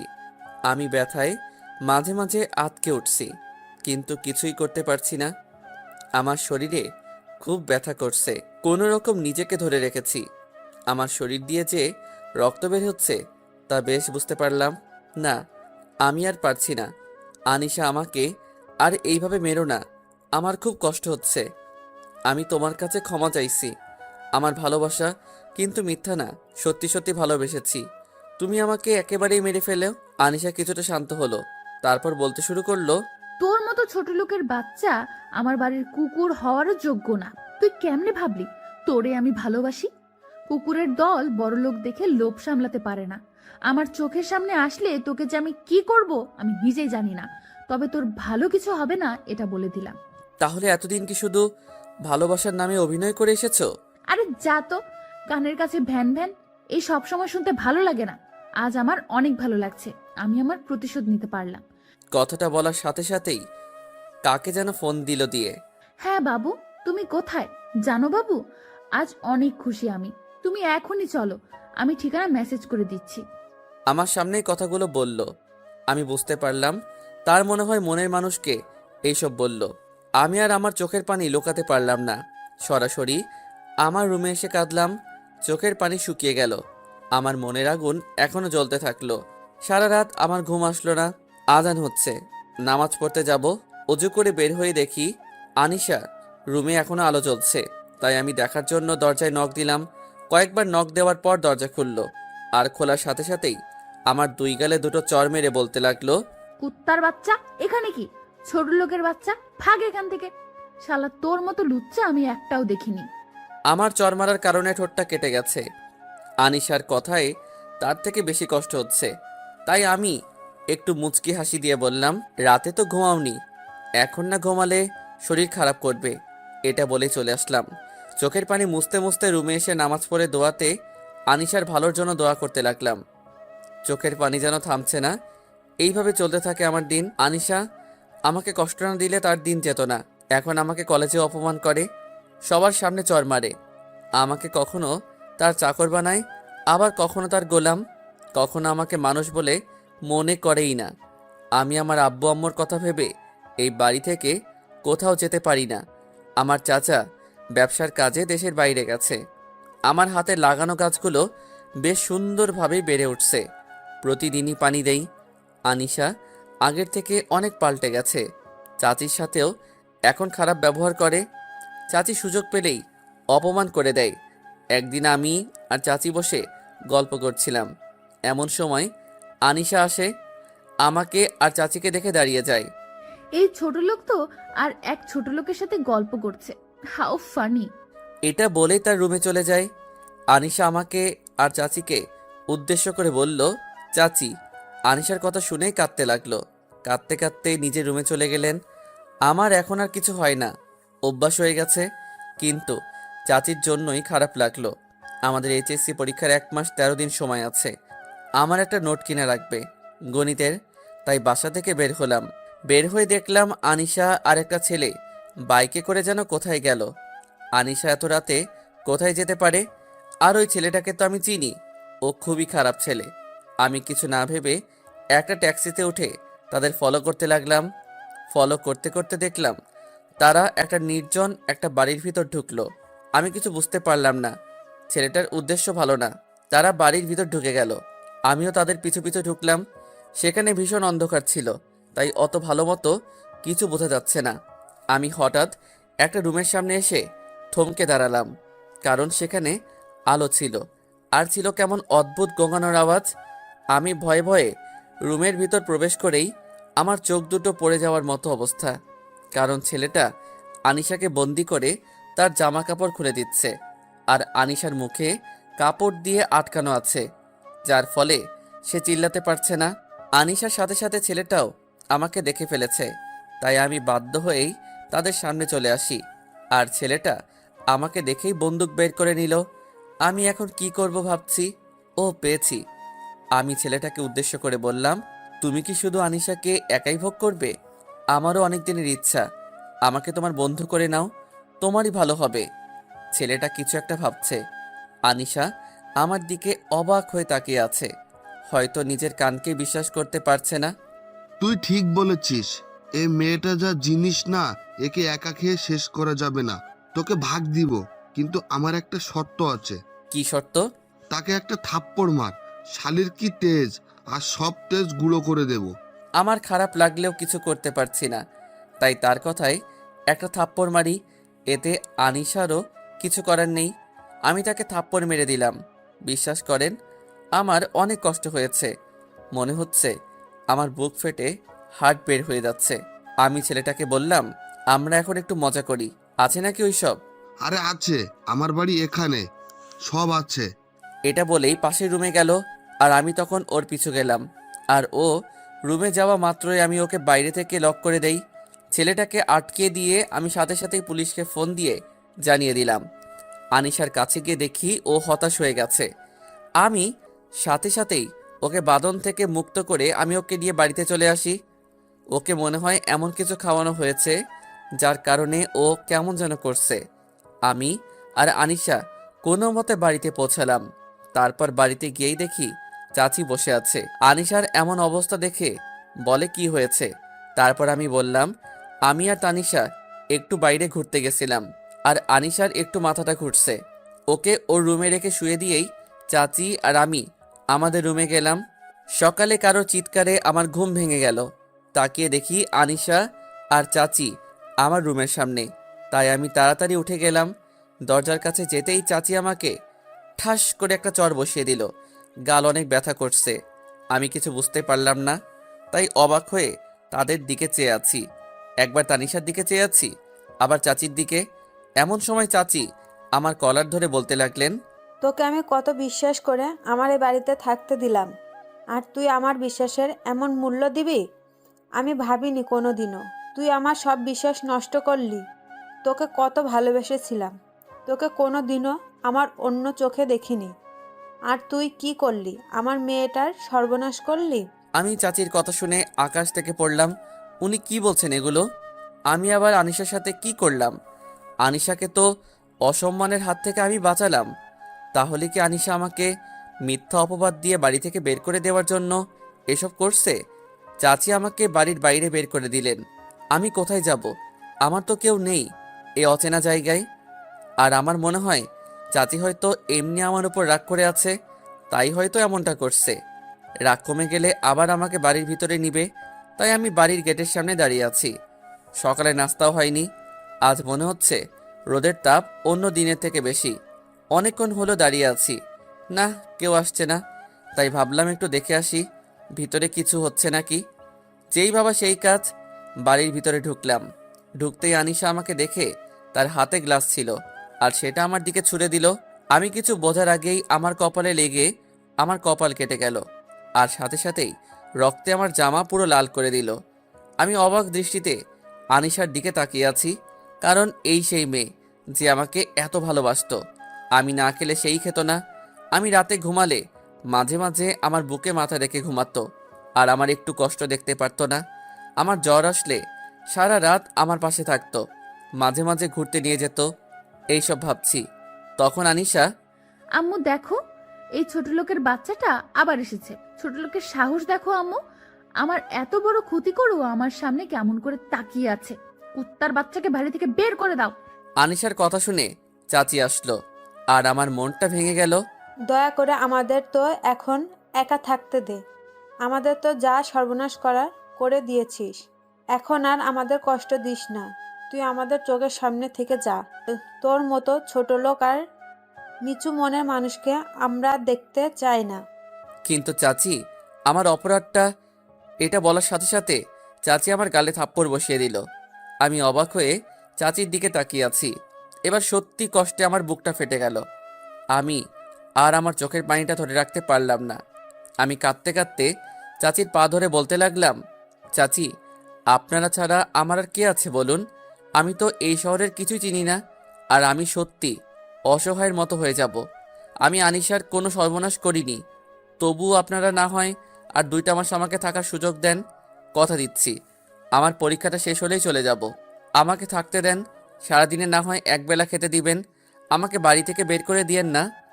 আমি শেষ পর্যন্ত আনিশার পাও ধরলাম, কিন্তু আমাকে থাকতে দিল না। আর এইদিকে আমাকে তাদের বাড়ি থেকে বের করে দিল একটা কুকুরের মতো। আরে ভাই, আমার দোষ কি জানেন? আমরা গরিব, আমরা ছোট লোক। আরও একটা দোষ, মানুষের ভালো করতে নেই, যদি করেন তাহলে তার ফল আপনাকে পেতেই হবে। তাই আমিও পেলাম। আমার কি দোষ ছিল? আমি এখন কার কাছে যাব? কি করব? আমার যে মা বাবার স্বপ্নটা পূরণ করতে হবেই, এইসব ভাবছি আর হাঁটছি। এমন সময় একটা বড় গাছের নিচে আসলাম, সেখানে হেলান দিয়ে বসলাম, আর সাথে সাথেই বৃষ্টি শুরু হয়ে যায়। আজ অনেক কষ্ট হচ্ছে, নিজের ভালোবাসার মানুষটাও আমাকে বিশ্বাস করতে পারল না। সেদিন খুব ভিজলাম, রাতে বৃষ্টি থামলো, কিন্তু আমার জ্বরটা থামলো না, কারণ সারা দিন না খেয়ে আছি, তার উপর আবার কপাল ফেটে গেছে। কোনো রকম সকাল হলো, পকেটে হাত দিয়ে দেখি মোবাইল নাই, তাই নিজের মান সম্মান বাদ দিয়ে মোবাইলটা আনতে আনিশার বাড়িতে গেলাম। আনিশার বাড়িতে গিয়ে দেখলাম দারোয়ান চাচা দাঁড়িয়ে আছে। আমাকে দেখেই আমার কাছে আসলো। আমি চাচাকে সালাম দিয়ে আমার ফোনটা আনার জন্য বললাম। বেশ কিছুক্ষণ পর চাচা আসলো। আমি মোবাইল ফোনটা নিয়ে হাঁটা ধরলাম। চাচা ডাক দিল, বাবা দাঁড়াও। আমি পিছনে তাকিয়ে দেখলাম চাচা নিজেই আমার কাছে এসে আমাকে কিছু টাকা দিলেন। অনেক না করার পরও আমাকে জোর করে দিলেন। আমি টাকাগুলো নিয়ে আসলাম। আমি টাকা দিয়ে কিছু কিনে খেলাম। আমার গন্তব্য এখন ওই বড় গাছটার নিচে। আমি হাঁটছি, দূর থেকে মনে হচ্ছে ওটা আনিশা। আমি দাঁড়িয়ে গেলাম। হ্যাঁ, ওটা আনিশাই। আনুষা ক্লিনিকের সামনে দাঁড়িয়ে আছে। কেন, কিছু হয়েছে নাকি আনিশার? একটু কি দেখা করে আসবো নাকি? না থাক, কি মনে করবে? কিন্তু আনিশা এখানে কি করছে? আনিশার সামনে একজন মহিলা দাঁড়ালো, তার মুখ দেখতে পারছি না, তাও মনে হলো ওটা চাচি হবে। চাচি আর আনিশা গাড়িতে উঠে চলে গেল। আমি কৌতূহল বশত ক্লিনিকের ভিতরে গেলাম। সেখানে একজন ডাক্তারকে পরিচিত লাগছে, কোথায় যেন দেখেছি, মনে পড়ছে না। হ্যাঁ, মনে পড়েছে, এটা তো আনিশাদের ফ্যামিলি ডাক্তার। আমার ভালোই হলো, আমি সহজেই জানতে পারবো, আর ওনার সাথে আমার সম্পর্কটাও ভালো। আমি আর কোনো কিছু না ভেবেই চলে গেলাম ডাক্তার আঙ্কেলের কাছে। আমি সামনে এগোতে লাগলাম। ডাক্তার আঙ্কেল আমাকে দেখেই, আরে রাফি, কেমন আছো? তা কি মনে করে আমার এখানে? আসলে আঙ্কেল, আমার একটা খুব জরুরি কাজ আছে। তা তোমাকে কিভাবে সাহায্য করতে পারি? আঙ্কেল, আপনিই পারবেন আমাকে সাহায্য করতে। আচ্ছা বলো, কি জানতে চাও? আমি দেখলাম আনিশা আর চাচি আসছিল আপনার কাছে। চাচি কি অসুস্থ, নাকি অন্য কোনো কারণে আসছিল আপনার কাছে, নাকি আনিশার কিছু হয়েছে? আঙ্কেল, কিছু হয়েছে কি? আসলে বাবা, কি বলবো তোমাকে, আর কিভাবেই বলবো সেটা বুঝতে পারছি না। আঙ্কেল, হিয়ালি না করে আমাকে সব কিছু বলেন। আসলে আনিশা মনে করছে তার সাথে কেউ জোর জবরদস্তি করছে, আর তার সতীত্ব নাকি নষ্ট হয়েছে, আর সেটা নাকি তুমি আর তোমার বন্ধু মিলে করছো। আমি এই কথা শুনে মাথা নিচু করে আছি, আর ভাবছি আমি কি করলাম আর আনিশা কি বলল। আমি আর কোনো কথা না বলেই সেখান থেকে চলে আসলাম। আমার মাথায় কিছুই ঢুকছে না, কি থেকে কি হয়ে গেল। আমি আবারও গাছের নিচে গিয়ে বসলাম, আর ওইসব কথাগুলো ভাবছি। সন্ধ্যা হয়ে গেছে, খুব ক্লান্ত, তাই একটু চোখ বন্ধ করেছিলাম। তখন কেউ আমার কাঁধে হাত দিল। আমি তাকিয়ে দেখি ঈশিতা। আমি তো অবাক হয়ে তাকিয়ে আছি তার দিকে। ও এখানে কি করে? পাঠকদের হয়তো মনে নেই, রংপুর থেকে ঢাকা আসলাম, বাসের পাশের সিটে ঈশিতা। তুমি এখানে কি করো? আর এইভাবে শুয়ে আছো কেন? আর তোমার কপালে কি হয়েছে? এমনি, ও কিছু না। তা কি করো তুমি এখানে? আরে পাগল, আমার বাসার সামনেই তো তুমি আছো। তোমার কি হয়েছে বলো তো? আমাকে বন্ধু ভেবে বলতে পারো। তোমার তোমার চাচার বাসায় ওঠার কথা। কেন যেন ঈশিতাকে বিশ্বাস করতে ইচ্ছে করছে, তাই সব বলে দিলাম। দেখি ঈশিতার চোখে পানি। ঈশিতা আমার হাত ধরে টান দিল। আমি বসা থেকে উঠে দাঁড়ালাম। ঈশিতা আমাকে বলতে লাগলো, এখন তুমি আমার সাথে যাবা। আমি কোথায় যাব? তোমাকে কোনো কথা বলতে হবে না, আর আমার সাথে গেলেই হবে। আমি সত্যি আর নতুন করে অপমানিত হতে পারবো না, আমাকে মাফ করো। ঈশিতা আমাকে জোর করে নিয়ে গেল তার বাড়িতে। তার বাড়ির অবস্থা মোটামুটি মধ্যবিত্ত পরিবার। সে আমাকে তার পরিবারের সাথে আমাকে পরিচয় করে দিল। তার পরিবারের লোকজন খুব ভালো। ঈশিতার কথায় আমাকে তাদের বাড়িতে থাকতে দিলেন। আমি ঈশিতাকে বললাম, ঈশিতা, আমার জন্য তোমাদের কষ্ট করা লাগবে না, তোমরা থাকো, আমি যাই। ঈশিতা আমার হাত ধরে বলল, সবাইকে আনিশার মতো মনে করো কেন? বন্ধুর বাড়িতে তো থাকাই যায় নাকি? আমি অনেক চিন্তা ভাবনা করলাম, যেভাবেই হোক আমি পরীক্ষাটা দিব, তাই রাজি হলাম। ঈশিতা আমাকে একটা ঘর দেখিয়ে দিল আর বলল, ফ্রেশ হয়ে আসো। আমি ফ্রেশ হয়ে আসলাম। সবাই একসাথে রাতের খাবার খেলাম। ঈশিতার বাবা নেই, তার আম্মা আর একটা বড় ভাই আছে। উনি ব্যবসার কারণে বেশিরভাগ সময় বাইরে থাকে। ঈশিতা তার ভাইয়ার রুমে আমার থাকার ব্যবস্থা করলো। আনিশাদের ওখান থেকে আসার সময় দারোয়ান চাচার হাতে একটা চিঠি দিয়ে এসেছিলাম আর বলেছিলাম পরীক্ষাটা শেষ হলে যেন আনিশাকে দেওয়া হয়। আর ওইদিকে আনিশার রিপোর্ট ঠিক আছে, তার সতীত্ব ঠিক আছে, তারপরেও তার মনে কোনো আক্ষেপ নাই। আমাকে তো তারা বাড়িছাড়া করতে পেরেছে, কিন্তু চাচি তার ভুল বুঝতে পেরেছে। এখন কিছুই করার নেই। ঈশিতা আর আমি একসাথেই পড়তাম, তাই তার বইগুলো নিয়ে আমি আর ঈশিতা পড়তাম। পরীক্ষার আর কিছুদিন বাকি আছে। আমার আর ঈশিতার প্রস্তুতি ভালোই। আমরা সারাদিনই একসাথে পড়াগুলো করতাম, গল্প করতাম, অনেক মজা করতাম। প্রথম পরীক্ষা আমার আর ঈশিতার একই কলেজে পরীক্ষার সিট বসেছে। আর আমি পরীক্ষার রুমে ঢুকতে দেখলাম আনিশা আর তার বান্ধবীরা সবাই গল্প করছে। আমি শুধু একবার দেখেই আমার সিট খুঁজতে লাগলাম, আর ভাগ্যক্রমে আনিশার আগের সিটটাই আমার। আমি কোনো কথা না বলেই বসে গেলাম আমার সিটে। আমার কেমন যেন লাগছে, কেউ হয়তো আমার দিকে তাকিয়ে আছে। আমি আর সেদিকে না লক্ষ্য করে পরীক্ষা দিতে বসলাম। স্যার আসলেন, পরীক্ষা শেষ করলাম। আমি আর ঈশিতা চলে আসলাম। তারপর গণিত পরীক্ষার সময় দেখলাম আনিশার চোখে পানি টলমল করছে। আমি বুঝতে পারছি তার কমন আসে নাই, তাই আমি এমনভাবে বসলাম যেন আনিশা আমার খাতা দেখতে পারে। দেখি সে মাথা নিচু করেই আছে, তাই আমি হালকা করে তার মাথায় হাত দিলাম আর ইশারায় বললাম আমার খাতাটা দেখার জন্যে। সে লেখা শুরু করলো, আমিও করলাম। এইভাবে আমাদের পরীক্ষাটা শেষ হলো। আনিশা আমাকে অনেক ডেকেছিল, কিন্তু আমি না শোনার ভান করে চলে আসি। এইভাবেই আমাদের পরীক্ষা শেষ হয়। আমি বুঝতে পারি আনিশা আমার উপর দুর্বল হয়ে গেছে। আমার পরীক্ষা শেষ হওয়ায় ঈশিতাকে নিয়ে ঘুরতে যাই, কারণ কাল আমি রংপুরে চলে যাব। আজ অনেক ঘুরলাম, অনেক এনজয় করলাম, মজা করলাম। আজকের দিনটা আমার সারা জীবন মনে থাকবে।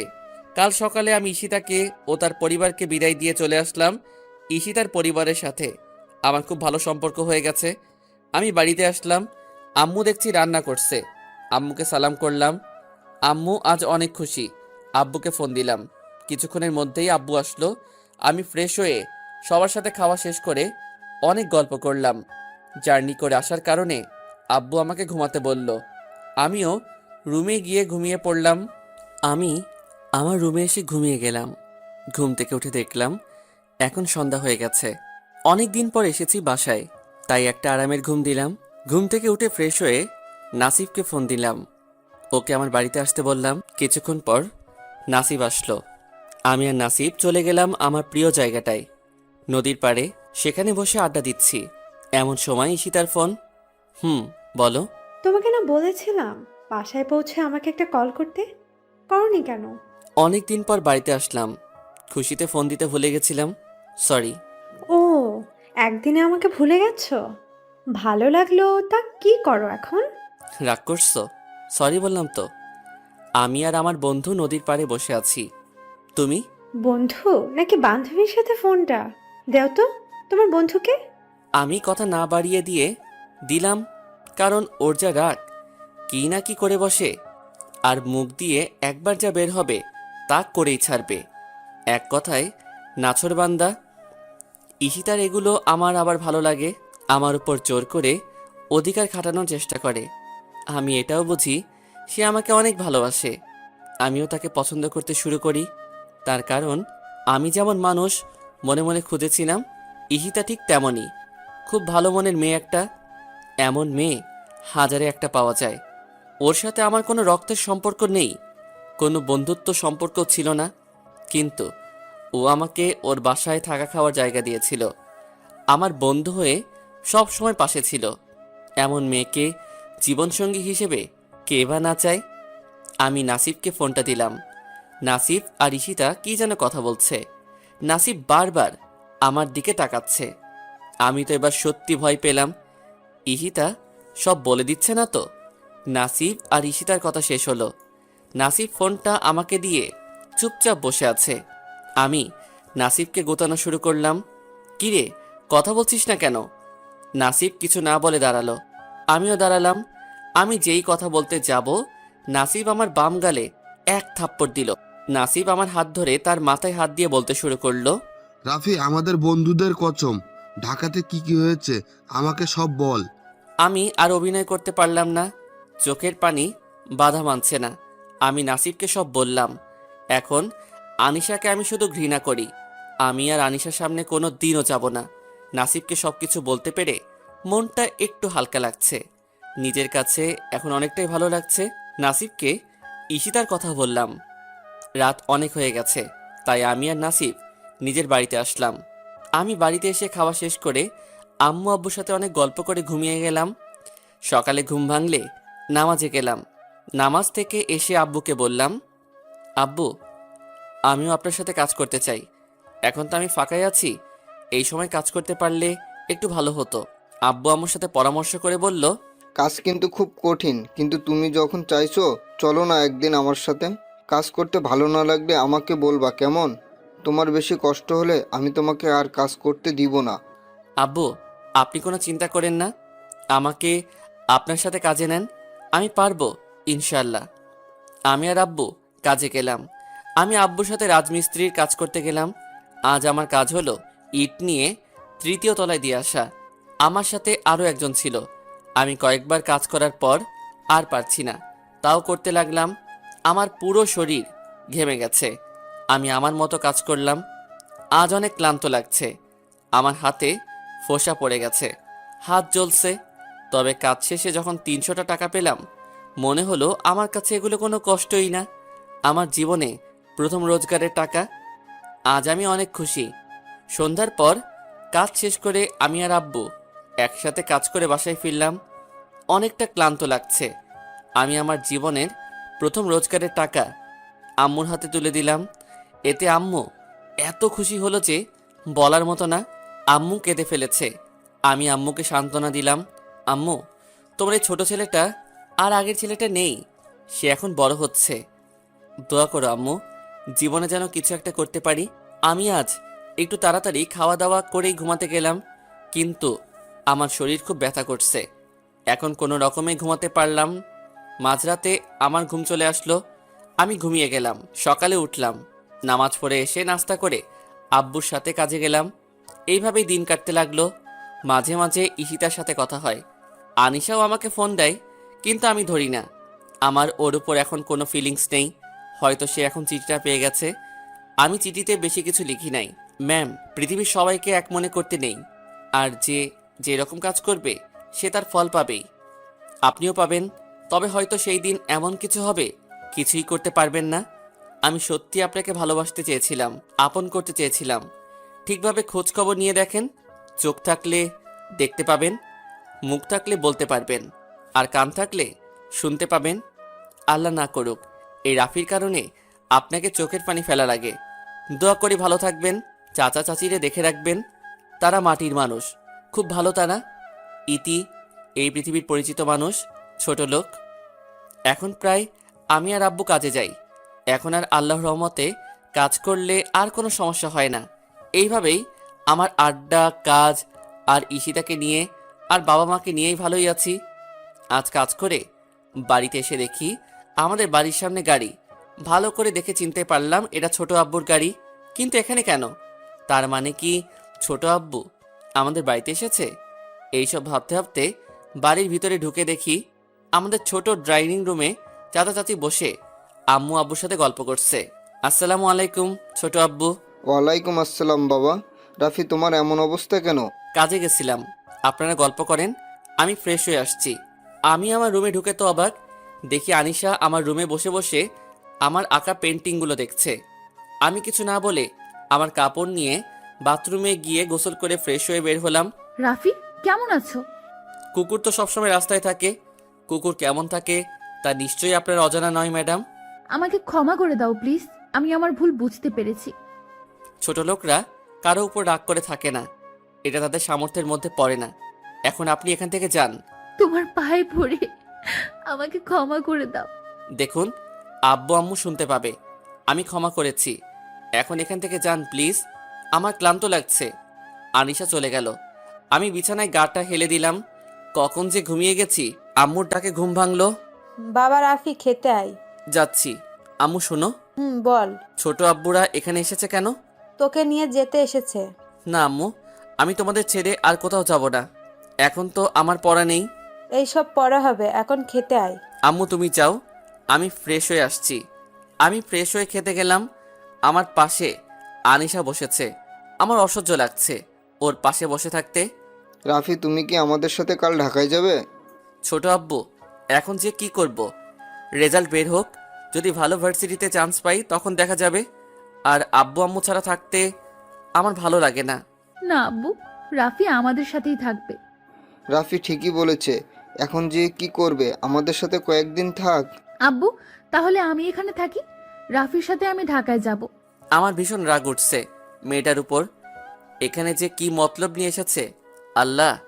আর এই ছলনাময় মেয়েটাই ভালো জানে এত নিখুঁত অভিনয় মানুষ করতে পারে। আপনি এখানে থাকতে পারবেন না, থাকা খাওয়া সবই কষ্টের। আর আপনাকে ছাড়া চাচা চাচিও থাকতে পারবে না। রাফি ঠিকই বলেছে মা, আমাদের এখানে তোমার কষ্ট হবে। তুমি কাল রাফির সাথে ভালো করে গ্রামটা ঘুরে দেখিও। আনিশার ন্যাকামিগুলো আমার আর সহ্য হচ্ছে না। তাড়াতাড়ি ওখান থেকে চলে আসলাম। রুমে এসে নাসিবকে কল দিলাম। হ্যাঁ রাফি বল। আমি আজ তোর সাথে থাকবো, আমাদের বাড়িতে আত্মীয় এসেছে। চলে আয়, তোর সাথে থাকতে আমারও ভালো লাগবে, দারুণ মজা হবে। দোষ আয়। আমি একটু পর আসছি। আমাদের বাড়িতে রুম মাত্র 4টা, 3টা থাকার ঘর।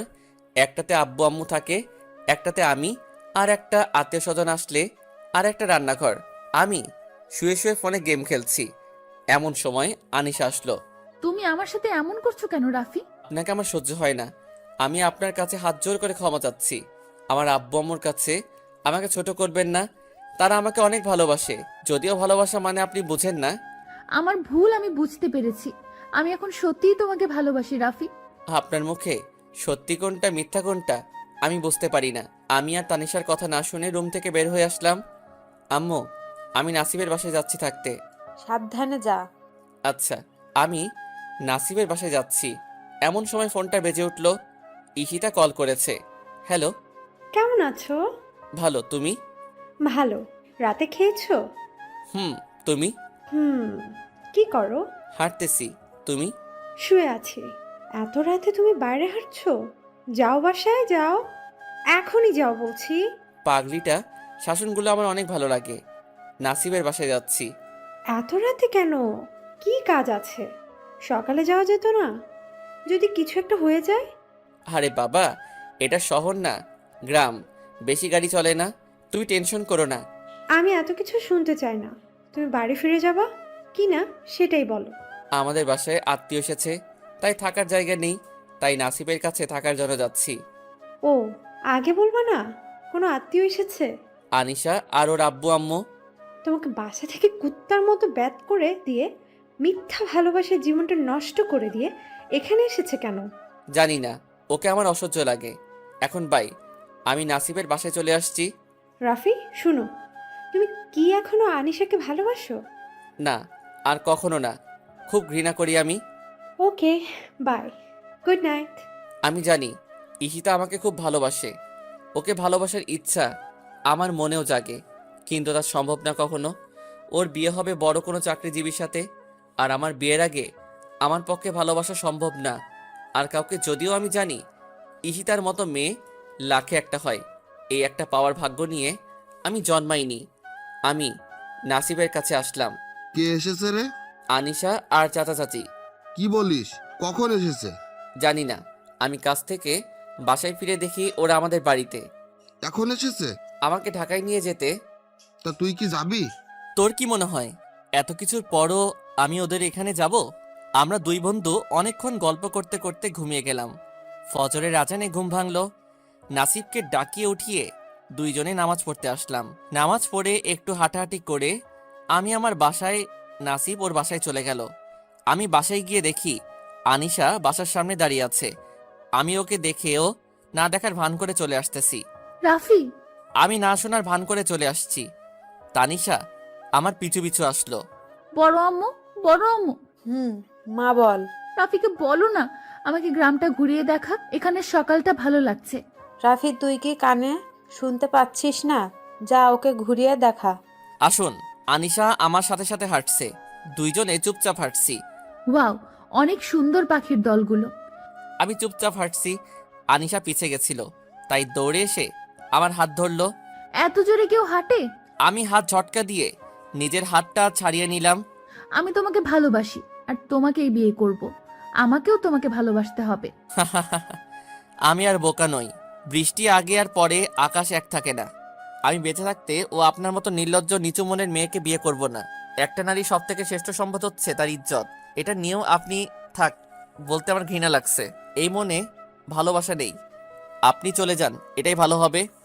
আমি তো বলছি ভুল করছি। ভুল তো ভুলেই হয়, ক্ষমা করে দিয়েছি। আজ চলে যাবেন? আমি যাব না। আমি কিছু না বলে হাঁটছি। ওকে গ্রাম ঘুরিয়ে বাসায় আসলাম। বাসায় এসে সবাই একসাথে নাস্তা করলাম। নাস্তা করে আমি আমার রুমে আসলাম। আব্বু বাইরে গেল। আম্মু রান্নাঘরে, ছোট আব্বু আর ছোট আম্মু আমার কাছে আসলো। বাবা রাফি, আমাকে ক্ষমা করে দিও, আমরা তোমাকে ভুল বুঝেছি। আমি কিছু মনে করিনি। আপনারা চিন্তা করবেন না। আমার আব্বু আম্মু এই বিষয়ে কিছু জানে না।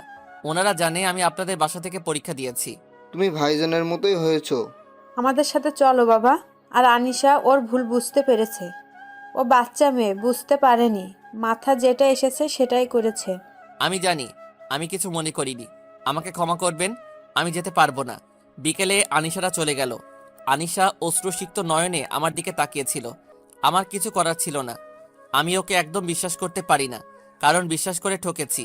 এই চোখের পানিতে আমি ওই ঢাকা শহরে অনাহারে রাজপথে ভুগেছি। তখন নিঃস্বার্থভাবে ঈশিতা আমার পাশে ছিল।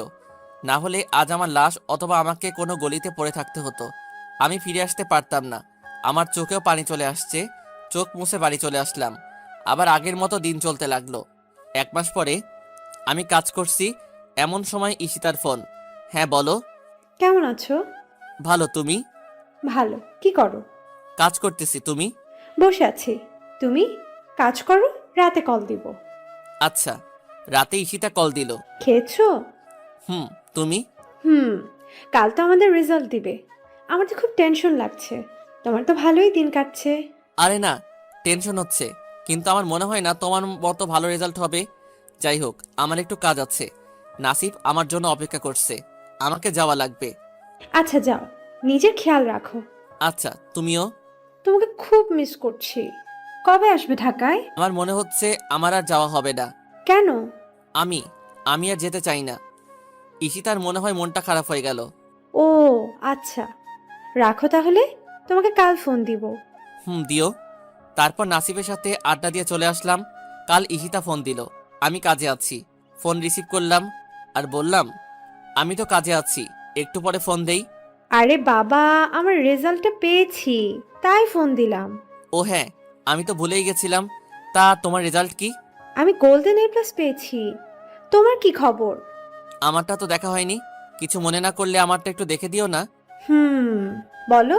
আর এতে কিছু মনে করার কি আছে? আচ্ছা, আমি তোমাকে আমার সব কিছু মেসেজে দিচ্ছি, তুমি আমাকে জানিও। আচ্ছা দাও। আমি ঈশিতাকে আমার সব কিছু দিলাম। কাজ করছি, এমন সময় আবার ফোন আসলো। আমি ফোনটা বের করে দেখলাম আনিশা ফোন দিয়েছে। আমি কলটা কেটে ফোনটা অফ করে রেখে দিলাম আর কাজ করতে লাগলাম। কাজ করতে করতে ভুলেই গেছিলাম যে ঈশিতা আমাকে ফোন দিবে। সন্ধ্যায় বাড়িতে গিয়ে গোসল করে খাওয়া দাওয়া করলাম। ফোনটা হাতে নিয়ে দেখলাম ফোনটা অফ হয়ে পড়ে আছে। আমি অন করলাম, দেখলাম আনিশা আমাকে অনেকগুলো কল দিয়েছিল, আবার মেসেজ দিয়েছে। আমি সেগুলো না দেখেই অল ডিলিট করে দিলাম। আমি ঈশিতাকে ফোন দিলাম। ঈশিতার সাথে সাথেই ফোন ধরলো। কি করছো? তোমার জন্যই বসেছিলাম। তা তোমার ফোন অফ ছিল কেন? আর বলো না, আনিশা ফোন দিয়েছিল তাই বন্ধ রেখেছিলাম। ও আমার রেজাল্টটা কি বলো তো? আমি জানি খারাপ করেছি। জানি। আসলে খারাপ করেছো? কোনো রকম পাশ করেছো। ও, মনটা আসলেই খারাপ হয়ে গেল। আমি ভেবেছিলাম ভালো রেজাল্ট হবে, আব্বু আম্মুর সব স্বপ্ন পূরণ করব। সব শেষ। তোমাকে স্যার ডেকেছে, যত তাড়াতাড়ি পারো ঢাকাতে এসে দেখা করো। কেন আসবো? আর আমার রেজাল্ট খারাপ হলে আমাকে খোঁজা লাগবে কেন? আরে বোকা, তুমি পুরো কলেজে টপ করেছো। কবে আসবা? আমাকে কিন্তু খাওয়াতে হবে। সত্যি বলছো তুমি? জানো, আমি আজ অনেক খুশি। আমি খুব তাড়াতাড়ি যাব, তোমার সাথে দেখা করব। আমি আরও কিছু কথা বলে কল কেটে আব্বুকে বললাম। আব্বু আমাকে খুশিতে জড়িয়ে ধরে কেঁদে দিলেন। আরে ভাই, খুশির কান্না, খুশির মুহূর্তে এমনটা হয়ে থাকে। আমি আরও বললাম, আমাকে ঢাকায় যাওয়া লাগবে, স্যার আমাকে ডেকেছেন। আচ্ছা তুই কালকেই যা, আমি ব্যবস্থা করছি। আচ্ছা, নাসিবকে খুশির খবরটা জানাতে হবে, তাই গেলাম নাসিবের বাড়িতে। সেখানে আমার খবর শুনে খুব খুশি। অনেক কিছু খাওয়া দাওয়া করলাম, রাতে এসে ঘুমিয়ে গেলাম। সকালে নামাজ পড়ে বাইরে হাঁটতে বের হলাম। তারপর খাওয়া দাওয়া করে রেডি হয়ে চলে গেলাম গাড়িতে। গাড়িতে বসে আছি আর ভাবছি ঈশিতাকে আজ সারপ্রাইজ দিব, তাই তাকে কিছু জানাইনি। আমার পৌঁছাতে বিকেল হয়ে গেল। আমি সোজা ঈশিতার বাড়িতে গিয়ে নক করলাম। ঈশিতা দরজা খুলে আমাকে দেখেই অবাক হয়ে দাঁড়িয়ে আছে। আমি কি তাহলে ভুল বাড়িতে আসলাম? তাহলে চলে যাই। ঈশিতা কিছু না বলেই আমার পথ আটকিয়ে ধরে আমাকে জড়িয়ে ধরলো। তুমি আসবা, আমাকে জানাবা না? আমি ঈশিতার কাছ থেকে নিজেকে ছাড়িয়ে নিয়ে আমাদের মাঝে দূরত্ব বজায় রাখলাম। আমি ঈশিতার বাড়িতে ঢুকলাম, আন্টির সাথে কথা বলে ফ্রেশ হয়ে আসলাম। খাওয়া দাওয়া করে ঘুম দিলাম। মাঝরাতে আমার দম বন্ধ হয়ে আসছে আর আমার কানে কেমন যেন গুনগুন করে আওয়াজ আসছে। আমি ভয় পেয়ে গেলাম। আমি কেন উঠতে পারছি না? আমার আবার কি হলো? আমি নড়তে পারছি না কেন? আমার আরো ভয় করতে লাগলো। আমি এক ঝটকা দিয়ে উঠে পড়লাম আর সাথে সাথে আলো জ্বালালাম। আর আমি লাইট জ্বালিয়ে তো পুরোই অবাক। এটা আমি কি দেখছি? আমি তো পুরোই অবাক। এটা আমি কি দেখলাম? আমার শরীর ধীরে ধীরে শীতল হয়ে গেল। এই আমি কি দেখলাম? মানে ঈশিতা আমার বুকে শুয়েছিল আর কান্না করছিল। কিন্তু কেন? ঈশিতা তো আমার খুব ভালো বন্ধু। ওর এমন আচরণের কারণটা বুঝে উঠতে পারলাম না। নিজেকে একটু স্বাভাবিক করে ঈশিতার কাছে গেলাম। ও মেঝেতে পড়ে গেছে, কারণ আমি এমন জোরে উঠেছি ঘুম থেকে যে ঈশিতা ফ্লোরে পড়ে যায়। ঈশিতা আমার দিকে তাকিয়ে আছে এখনো। আমার কেমন যেন অস্বস্তি লাগছে। মনের মধ্যে হাজারো প্রশ্ন নিয়ে আমি তার কাছে গেলাম। তাকে নিয়ে বিছানায় বসালাম, বসিয়ে তাকে এক গ্লাস পানি দিলাম। ঈশিতা পানি খেয়ে একদম মাথা নিচু করে বসে আছে। আমি দেখতে পারলাম ও কিছু একটা নিয়ে ভয় পেয়ে আছে। ঈশিতা, কি হয়েছে তোমার? আর কখন থেকে তুমি এই ঘরে আছো? ঈশিতা চুপ করে বসে আছে। কি হয়েছে বলবে, নাকি আমি চলে যাব? আমি এটা বলে এই ব্যাগ হাতে নিয়ে দরজার কাছে যেতে লাগলাম। ঈশিতা দৌড়ে এসে আমাকে জড়িয়ে ধরলো আর বলতে লাগলো, তুমি কি কিছু বুঝো না? তুমি মিথ্যা ভালোবাসাকে ফিল করতে পারো, আর আমার ভালোবাসা ফিল করতে পারো না। আমি তোমাকে ভালোবাসি। বাসে তোমাকে দেখে আমার খুব ভালো লাগে। তোমার কথা খুব মনে পড়তো। হঠাৎ একদিন তোমার ওই ভাবে দেখা পাবো ভাবিনি। ওই পাওয়াটাই ছিল আমার আশার আলো। তুমি আমার অনেক কাছে চলে এসেছিলে। ভেবেছিলাম তোমাকে বলবো, কিন্তু তুমি এক মিথ্যা ভালোবাসার উপর বিশ্বাস হারিয়ে ফেলেছো। তোমাকে বলে যদি আমার থেকে দূরে যাও, তাই বলিনি। আজ অনেক দিন পর তোমাকে পেলাম। আমি তোমাকে সত্যি অনেক ভালোবেসে ফেলেছি। আমি আমি অবাক না হয়ে পারলাম না। আমি কি করব কিছুই বুঝছি না। ঈশিতা আস্তে আস্তে আমার দিকে এগিয়ে আসছে, আমার ঠোঁটের কাছে তার ঠোঁট নিয়ে আসছে। আমি কোনো রকম নিজেকে সামলিয়ে বললাম, ঈশিতা আমাকে কিছুদিন সময় দাও, কাল স্যারের সাথে দেখা করে চলে যাব। ঈশিতা মন খারাপ করে আছে, তার চোখে পানি টলমল করছে। আচ্ছা, কাল তাহলে আমাকে সারা দিন দিতে হবে। আমি একটা দিন শুধু তোমার হতে চাই। আমি কিছু একটা ভেবে বলে দিলাম, ওকে।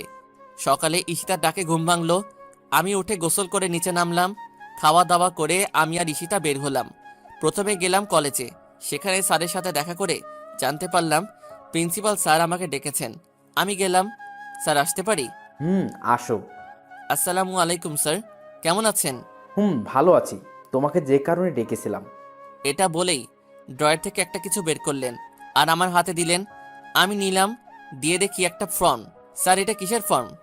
প্রিন্সিপাল স্যার বলল, তোমাকে স্কলারশিপ দেওয়া হয়েছে কলেজ থেকে। আমাদের মনে হয় তুমি জীবনে ভালো কিছু করতে পারবে, তাই তোমাকে কলেজ থেকে কানাডায় পাঠানোর সিদ্ধান্ত নিয়েছি। যেতে 2 লাখ টাকা লাগবে।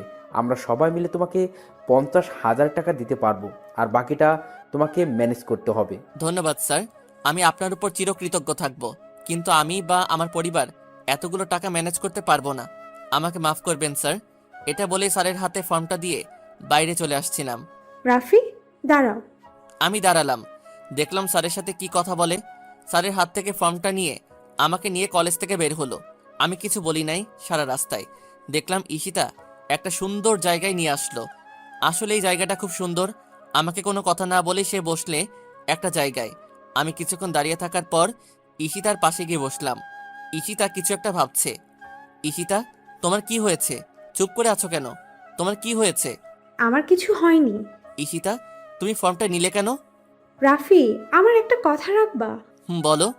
ঈশিতা আমার হাত ধরে বলতে লাগলো, আমি তোমাকে একটা রিকোয়েস্ট করব, রাখবে? বলো। রাফি, তুমি কানাডায় যাও পড়াশোনা করতে, আর ওখানে একবার যেতে পারলে পার্ট টাইম একটা জব করে তোমার চলার খরচটা তুমিই চালাতে পারবে। আর তোমার বাবা মার কথা তুমি একদম চিন্তা করো না। আমি তোমার মা বাবাকে আমার নিজের করে নিব। আর তুমি যতদিন না নিজে পড়াশোনা করে আসছো, আমি তোমার বাড়ি থেকে তোমার মা বাবাকে দেখব। সব ঠিক আছে, কিন্তু আমি এতগুলো টাকা কিভাবে অ্যারেঞ্জ করব? তোমাকে এগুলো নিয়ে চিন্তা করতে হবে না, আর আমি দেখি কি করা যায়। আমাকে ঈশিতা এখন দেশের বাইরে পাঠাবেই। আমি ঈশিতার জোড়াজড়িতে রাজি হলাম। সন্ধ্যায় বাড়িতে গেলাম। ফ্রেশ হয়ে এসে আমার রুমে বসে আছি। এমন সময় ঈশিতা আসলো আমার রুমে। কি করছো? এই তো বসে আছি, আর ভাবছিলাম এতগুলো টাকা পাবো কোথায়। ঈশিতার হাতে কিসের যেন বাক্স ছিল, তা আমার দিকে বাড়িয়ে দিল। আমি দেখি কয়েকটা গহনা আছে। এগুলো কি ঈশিতা? আর আমাকে দেখাচ্ছ কেন? এগুলো আমার বিয়ের জন্য আম্মু আর ভাইয়া তৈরি করে দিয়েছিলেন, আর এগুলো আমি তোমাকে এগুলো দিলাম। এগুলো বিক্রি করলে আমার জানা মতে 1,00,000 টাকা মতো পাবে, আর বাকি টাকাগুলোও ম্যানেজ হয়ে যাবে। তোমাকে এত চিন্তা করতে হবে না। ঈশিতা, তুমি এগুলো কি বলছো? এগুলো নেওয়া আমার পক্ষে সম্ভব না। আর তোমার একটা ভবিষ্যৎ আছে। আমি এতটাও স্বার্থপর হতে পারবো না। আর তুমি আমার জন্য এগুলো কেন করছো? রাফি, আমি তোমাকে ভালোবাসি, আর আমার সব কিছু তোমার। আমি জানি তুমি আমাকে ভালোবাসো না, কিন্তু আমার ভালোবাসার জন্য না হয় আমাকে এগুলো করতে দাও। আমাকে মানা করো না প্লিজ। এগুলো বলেই কান্না করতে করতে চলে গেল। আমি তার চলে যাওয়া দেখলাম আর ভাবতে লাগলাম, একটা মেয়ে এতটা কিভাবে ভালোবাসতে পারে। আমি ঈশিতাকে না পেলে হয়তো আমি বুঝতামই না ভালোবাসা কি জিনিস। তুমি সত্যি আমার জীবনে একটা অমূল্য রতন। আমি তোমাকে হারাতে পারবো না। আমি আমার সব দিয়ে তোমার ভালোবাসার মান রাখবো। ঈশিতা, আমিও না তোমাকে অনেক ভালোবেসে ফেলেছি। এগুলো ভাবতে ভাবতেই ঘুমিয়ে গেছি। রাতে মনে হলো আবার কেউ আমার বুকে শুয়ে আছে। আমি জানি এটা কে, তাই আর উঠলাম না। দেখি পাগলিটা কি করে। আমি তো তোমাকে আমার থেকেও বেশি ভালোবাসি, সেটা কি তুমি বুঝো না? জানি বিদেশে গিয়ে আমাকে ভুলে যাবা, ওখানে তো অনেক সুন্দর সুন্দর মেয়ে দেখবা, আমাকে ভুলে যাবে। আমি তোমাকে ছাড়া থাকতে পারবো না। আমি তোমাকে এত ভালোবাসি, আমার ভালোবাসার মানটা একটু রেখো। ঠিকমতো পড়াশোনা করো, করে দেশে ফিরে এসো। কথা দিচ্ছি তোমার সামনে আমি আর কোনো দিনও আসবো না। কিন্তু তুমি যেদিন দেশে আসবা, আমি তোমাকে না হয় দূর থেকে একবার দেখবো। ঈশিতা জানে না আমি ওর সব কথা শুনছি। আমিও ঈশিতাকে জড়িয়ে ধরলাম। আমার পাগলিটা কি আমাকে এত ভালোবাসে? আর আমি আমার পাগলিটাকে ভালোবাসতে পারবো না? আমিও তোমাকে ভালোবাসি। ঈশিতা এবার সত্যি লজ্জা পেয়ে বলল, তুমি ঘুমাওনি, বজ্জাত ছেলে? এটা বলেই দিল বুকের মাঝে কিল দিয়ে এক দৌড়। আর আমি বসে হাসতে লাগলাম। আমাকে সত্যি খুব ভালোবাসে। আমি রাতেই আব্বুকে ফোন দিলাম। কিরে এত রাতে ফোন দিলি যে? কোনো বিপদ হলো নাকি? আব্বু, বিপদ একটা হয়েছে। আম্মুকে একটু ফোনটা দেন তো, আম্মুর সাথে কথা আছে। আব্বু ফোনটা আম্মুকে দিল। আমি আম্মুকে ঈশিতার সব কথা বললাম, আর সাথে কানাডায় যাওয়ার কথাটা বললাম। আমার কথা শুনে আম্মু মনে হয় খুব খুশি হয়েছে। আম্মু, তুমি আব্বুকে রাজি করিও। ঈশিতা আমাকে খুব ভালোবাসে, আর ও খুব ভালো মেয়ে। আরে পাগল, তোকে বলতে হবে না, তোর বাবা সব শুনেছে আর সে রাজি। বাবা তুই এখন ঘুমা। আমি সকালে উঠে বসে আছি। ঈশিতা আসলো। তা স্যার, আপনার ঘুম ভেঙেছে? নিচে তো সবাই আছে। আমি আস্তে আস্তে ঈশিতার সামনে দাঁড়ালাম। ঈশিতাকে শক্ত করে জড়িয়ে ধরে বললাম, আমি তোমার কথা আমার আম্মুকে বলেছি, আর তোমাকে দেখতে চেয়েছে। তুমি কি আমার বউ হবে? আমার হাত ধরে বুড়ি হবে, কিন্তু ভালোবাসাটা এখনকার মতোই থাকবে। অনুভূতিগুলো সব টাটকা থাকবে। আজ যেমনটা আছে। আমার বাবুর আম্মু হবে। জানি না। এটা বলেই মুখ ঢেকে লজ্জা পেয়ে হাসতে হাসতে চলে গেল। আমিও চলে গেলাম। সকালে নাস্তা করে রুমে আসলাম। এর মাঝে ঈশিতার সাথে একটা কথাও হয়নি। তাকে দেখতে খুব ইচ্ছা করছে। ঈশিতা আমার রুমে এসে বলতে লাগলো, তোমার ফর্মটা পূরণ করেছো?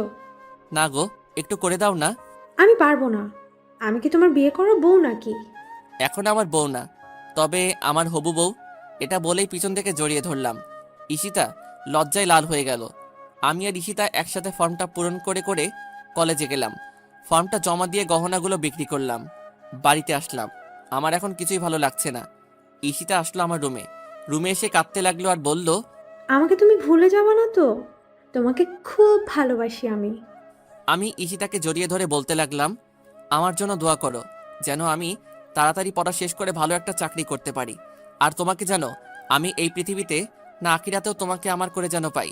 আজ আমার মনটা খারাপ, সব কাজ হয়ে গেছে। 1 সপ্তাহ পর আমার ফ্লাইট। আমি ঈশিতাকে ছাড়া কিভাবে থাকবো? আব্বু আম্মুও আমাদের সম্পর্কটা মেনে নিয়েছে। দেখতে দেখতে আমার ফ্লাইটের টাইম হয়ে গেল। এয়ারপোর্টে আম্মু, আব্বু, ঈশিতা, তার মা সবাই এসেছে। আমার খুব কান্না করতে ইচ্ছে করছে। সবাইকে বিদায় দিয়ে আসছিলাম, পিছনে গিয়ে ঈশিতার কাছে ওকে জড়িয়ে ধরলাম আর কান্না করতে লাগলাম। আমার কান্না দেখে সেও কান্না করতে লাগলো। টাইম হলো, ফ্লাইটে গিয়ে বসলাম। আমার চোখ দিয়ে পানি পড়া যেন থামছেই না। আমি কানাডার এয়ারপোর্টে পৌঁছালাম আর দেখলাম আমাদের কলেজের নাম আর আমার নাম নিয়ে একজন দাঁড়িয়ে আছে। আমি গেলাম, আমার পরিচয় দিলাম। আমাকে নিয়ে গেল তার গাড়ির কাছে। গাড়িতে বসলাম। প্রায় 50 মিনিট পর আমাকে একটা বাড়ির কাছে নিয়ে নামিয়ে দিল। বুঝলাম এখানে আমার থাকার ব্যবস্থা করা হয়েছে। আমি ভিতরে গিয়ে দেখলাম অনেক সুন্দর ঘর। আমি ফ্রেশ হয়ে আব্বু আম্মুর সাথে কথা বললাম। আর কথা বলা শেষে ঈশিতাকে ফোন দিলাম আর ওর সাথে অনেক কথা বললাম। এইভাবেই প্রতিদিন আমার কথা হয়, আব্বু আম্মুর সাথেও কথা হয়। আমি এখানে একটা জব করি। কাজ করে যে টাকা পাই সব দেশে পাঠিয়ে দেয়। আর কলেজ থেকে আমাকে যে টাকা দেয় সেগুলো দিয়ে আমার কোনো রকম হয়ে যায়। আজ 4 বছর পর দেশে ফিরছি। কাল আমার সব পরীক্ষা শেষ হলো। ফ্লাইটে গিয়ে বসলাম আর 4 বছর আগের কথাগুলো ভাবছি। আমি এখন আর আগের মতো নেই। আমাকে কেউ ছোট লোক বলতে পারবে না। আমাকে কেউ এখন বলবে না তুই ছোট লোকের বাচ্চা। কেউ আর আমাকে বলবে না। কেউ অপমান করার সাহস পাবে না, কারণ আমার গায়ে ছোট লোক কথাটা মিশিয়ে ফেলেছি। এখন আমি নিজের যোগ্যতায় নিজের পায়ে দাঁড়িয়ে আছি। ভাগ্যিস আমার সাথে ঈশিতা দেখা হয়েছিল। এখন সত্যি মনে হচ্ছে মহান আল্লাহ যা করেন তা সবার ভালোর জন্যই। আর দুঃখের পরে সুখ আসবেই। ঈশিতা সত্যি আমার জীবনটাকে বদলে দিল। দেশে ফিরে দেখি শাড়ি পরে ঈশিতা দাঁড়িয়ে আছে। আজ এই প্রথম তাকে শাড়িতে দেখলাম। বিশ্বাস করেন ভাই, অনেক সুন্দর লাগছিল। হঠাৎ মনে হলো কেউ আমাকে ধাক্কা দিচ্ছে। তাকিয়ে দেখি আব্বু। লজ্জায় মাথা নিচু হয়ে গেল। সেই দিনই আমার আর ঈশিতার বিয়ে হয়ে গেল। আর হ্যাঁ, ভালো কথা, আমার পরিবার আর ঈশিতার পরিবার একসাথেই থাকি। ঈশিতার কাছে আমি সারা জীবন কৃতজ্ঞ থাকব আমার জীবন বদলে দেওয়ার জন্য, আমার পরিচয় থেকে ছোট লোক পরিচয়টা সারা জীবনের মতো মুছে দেওয়ার জন্য।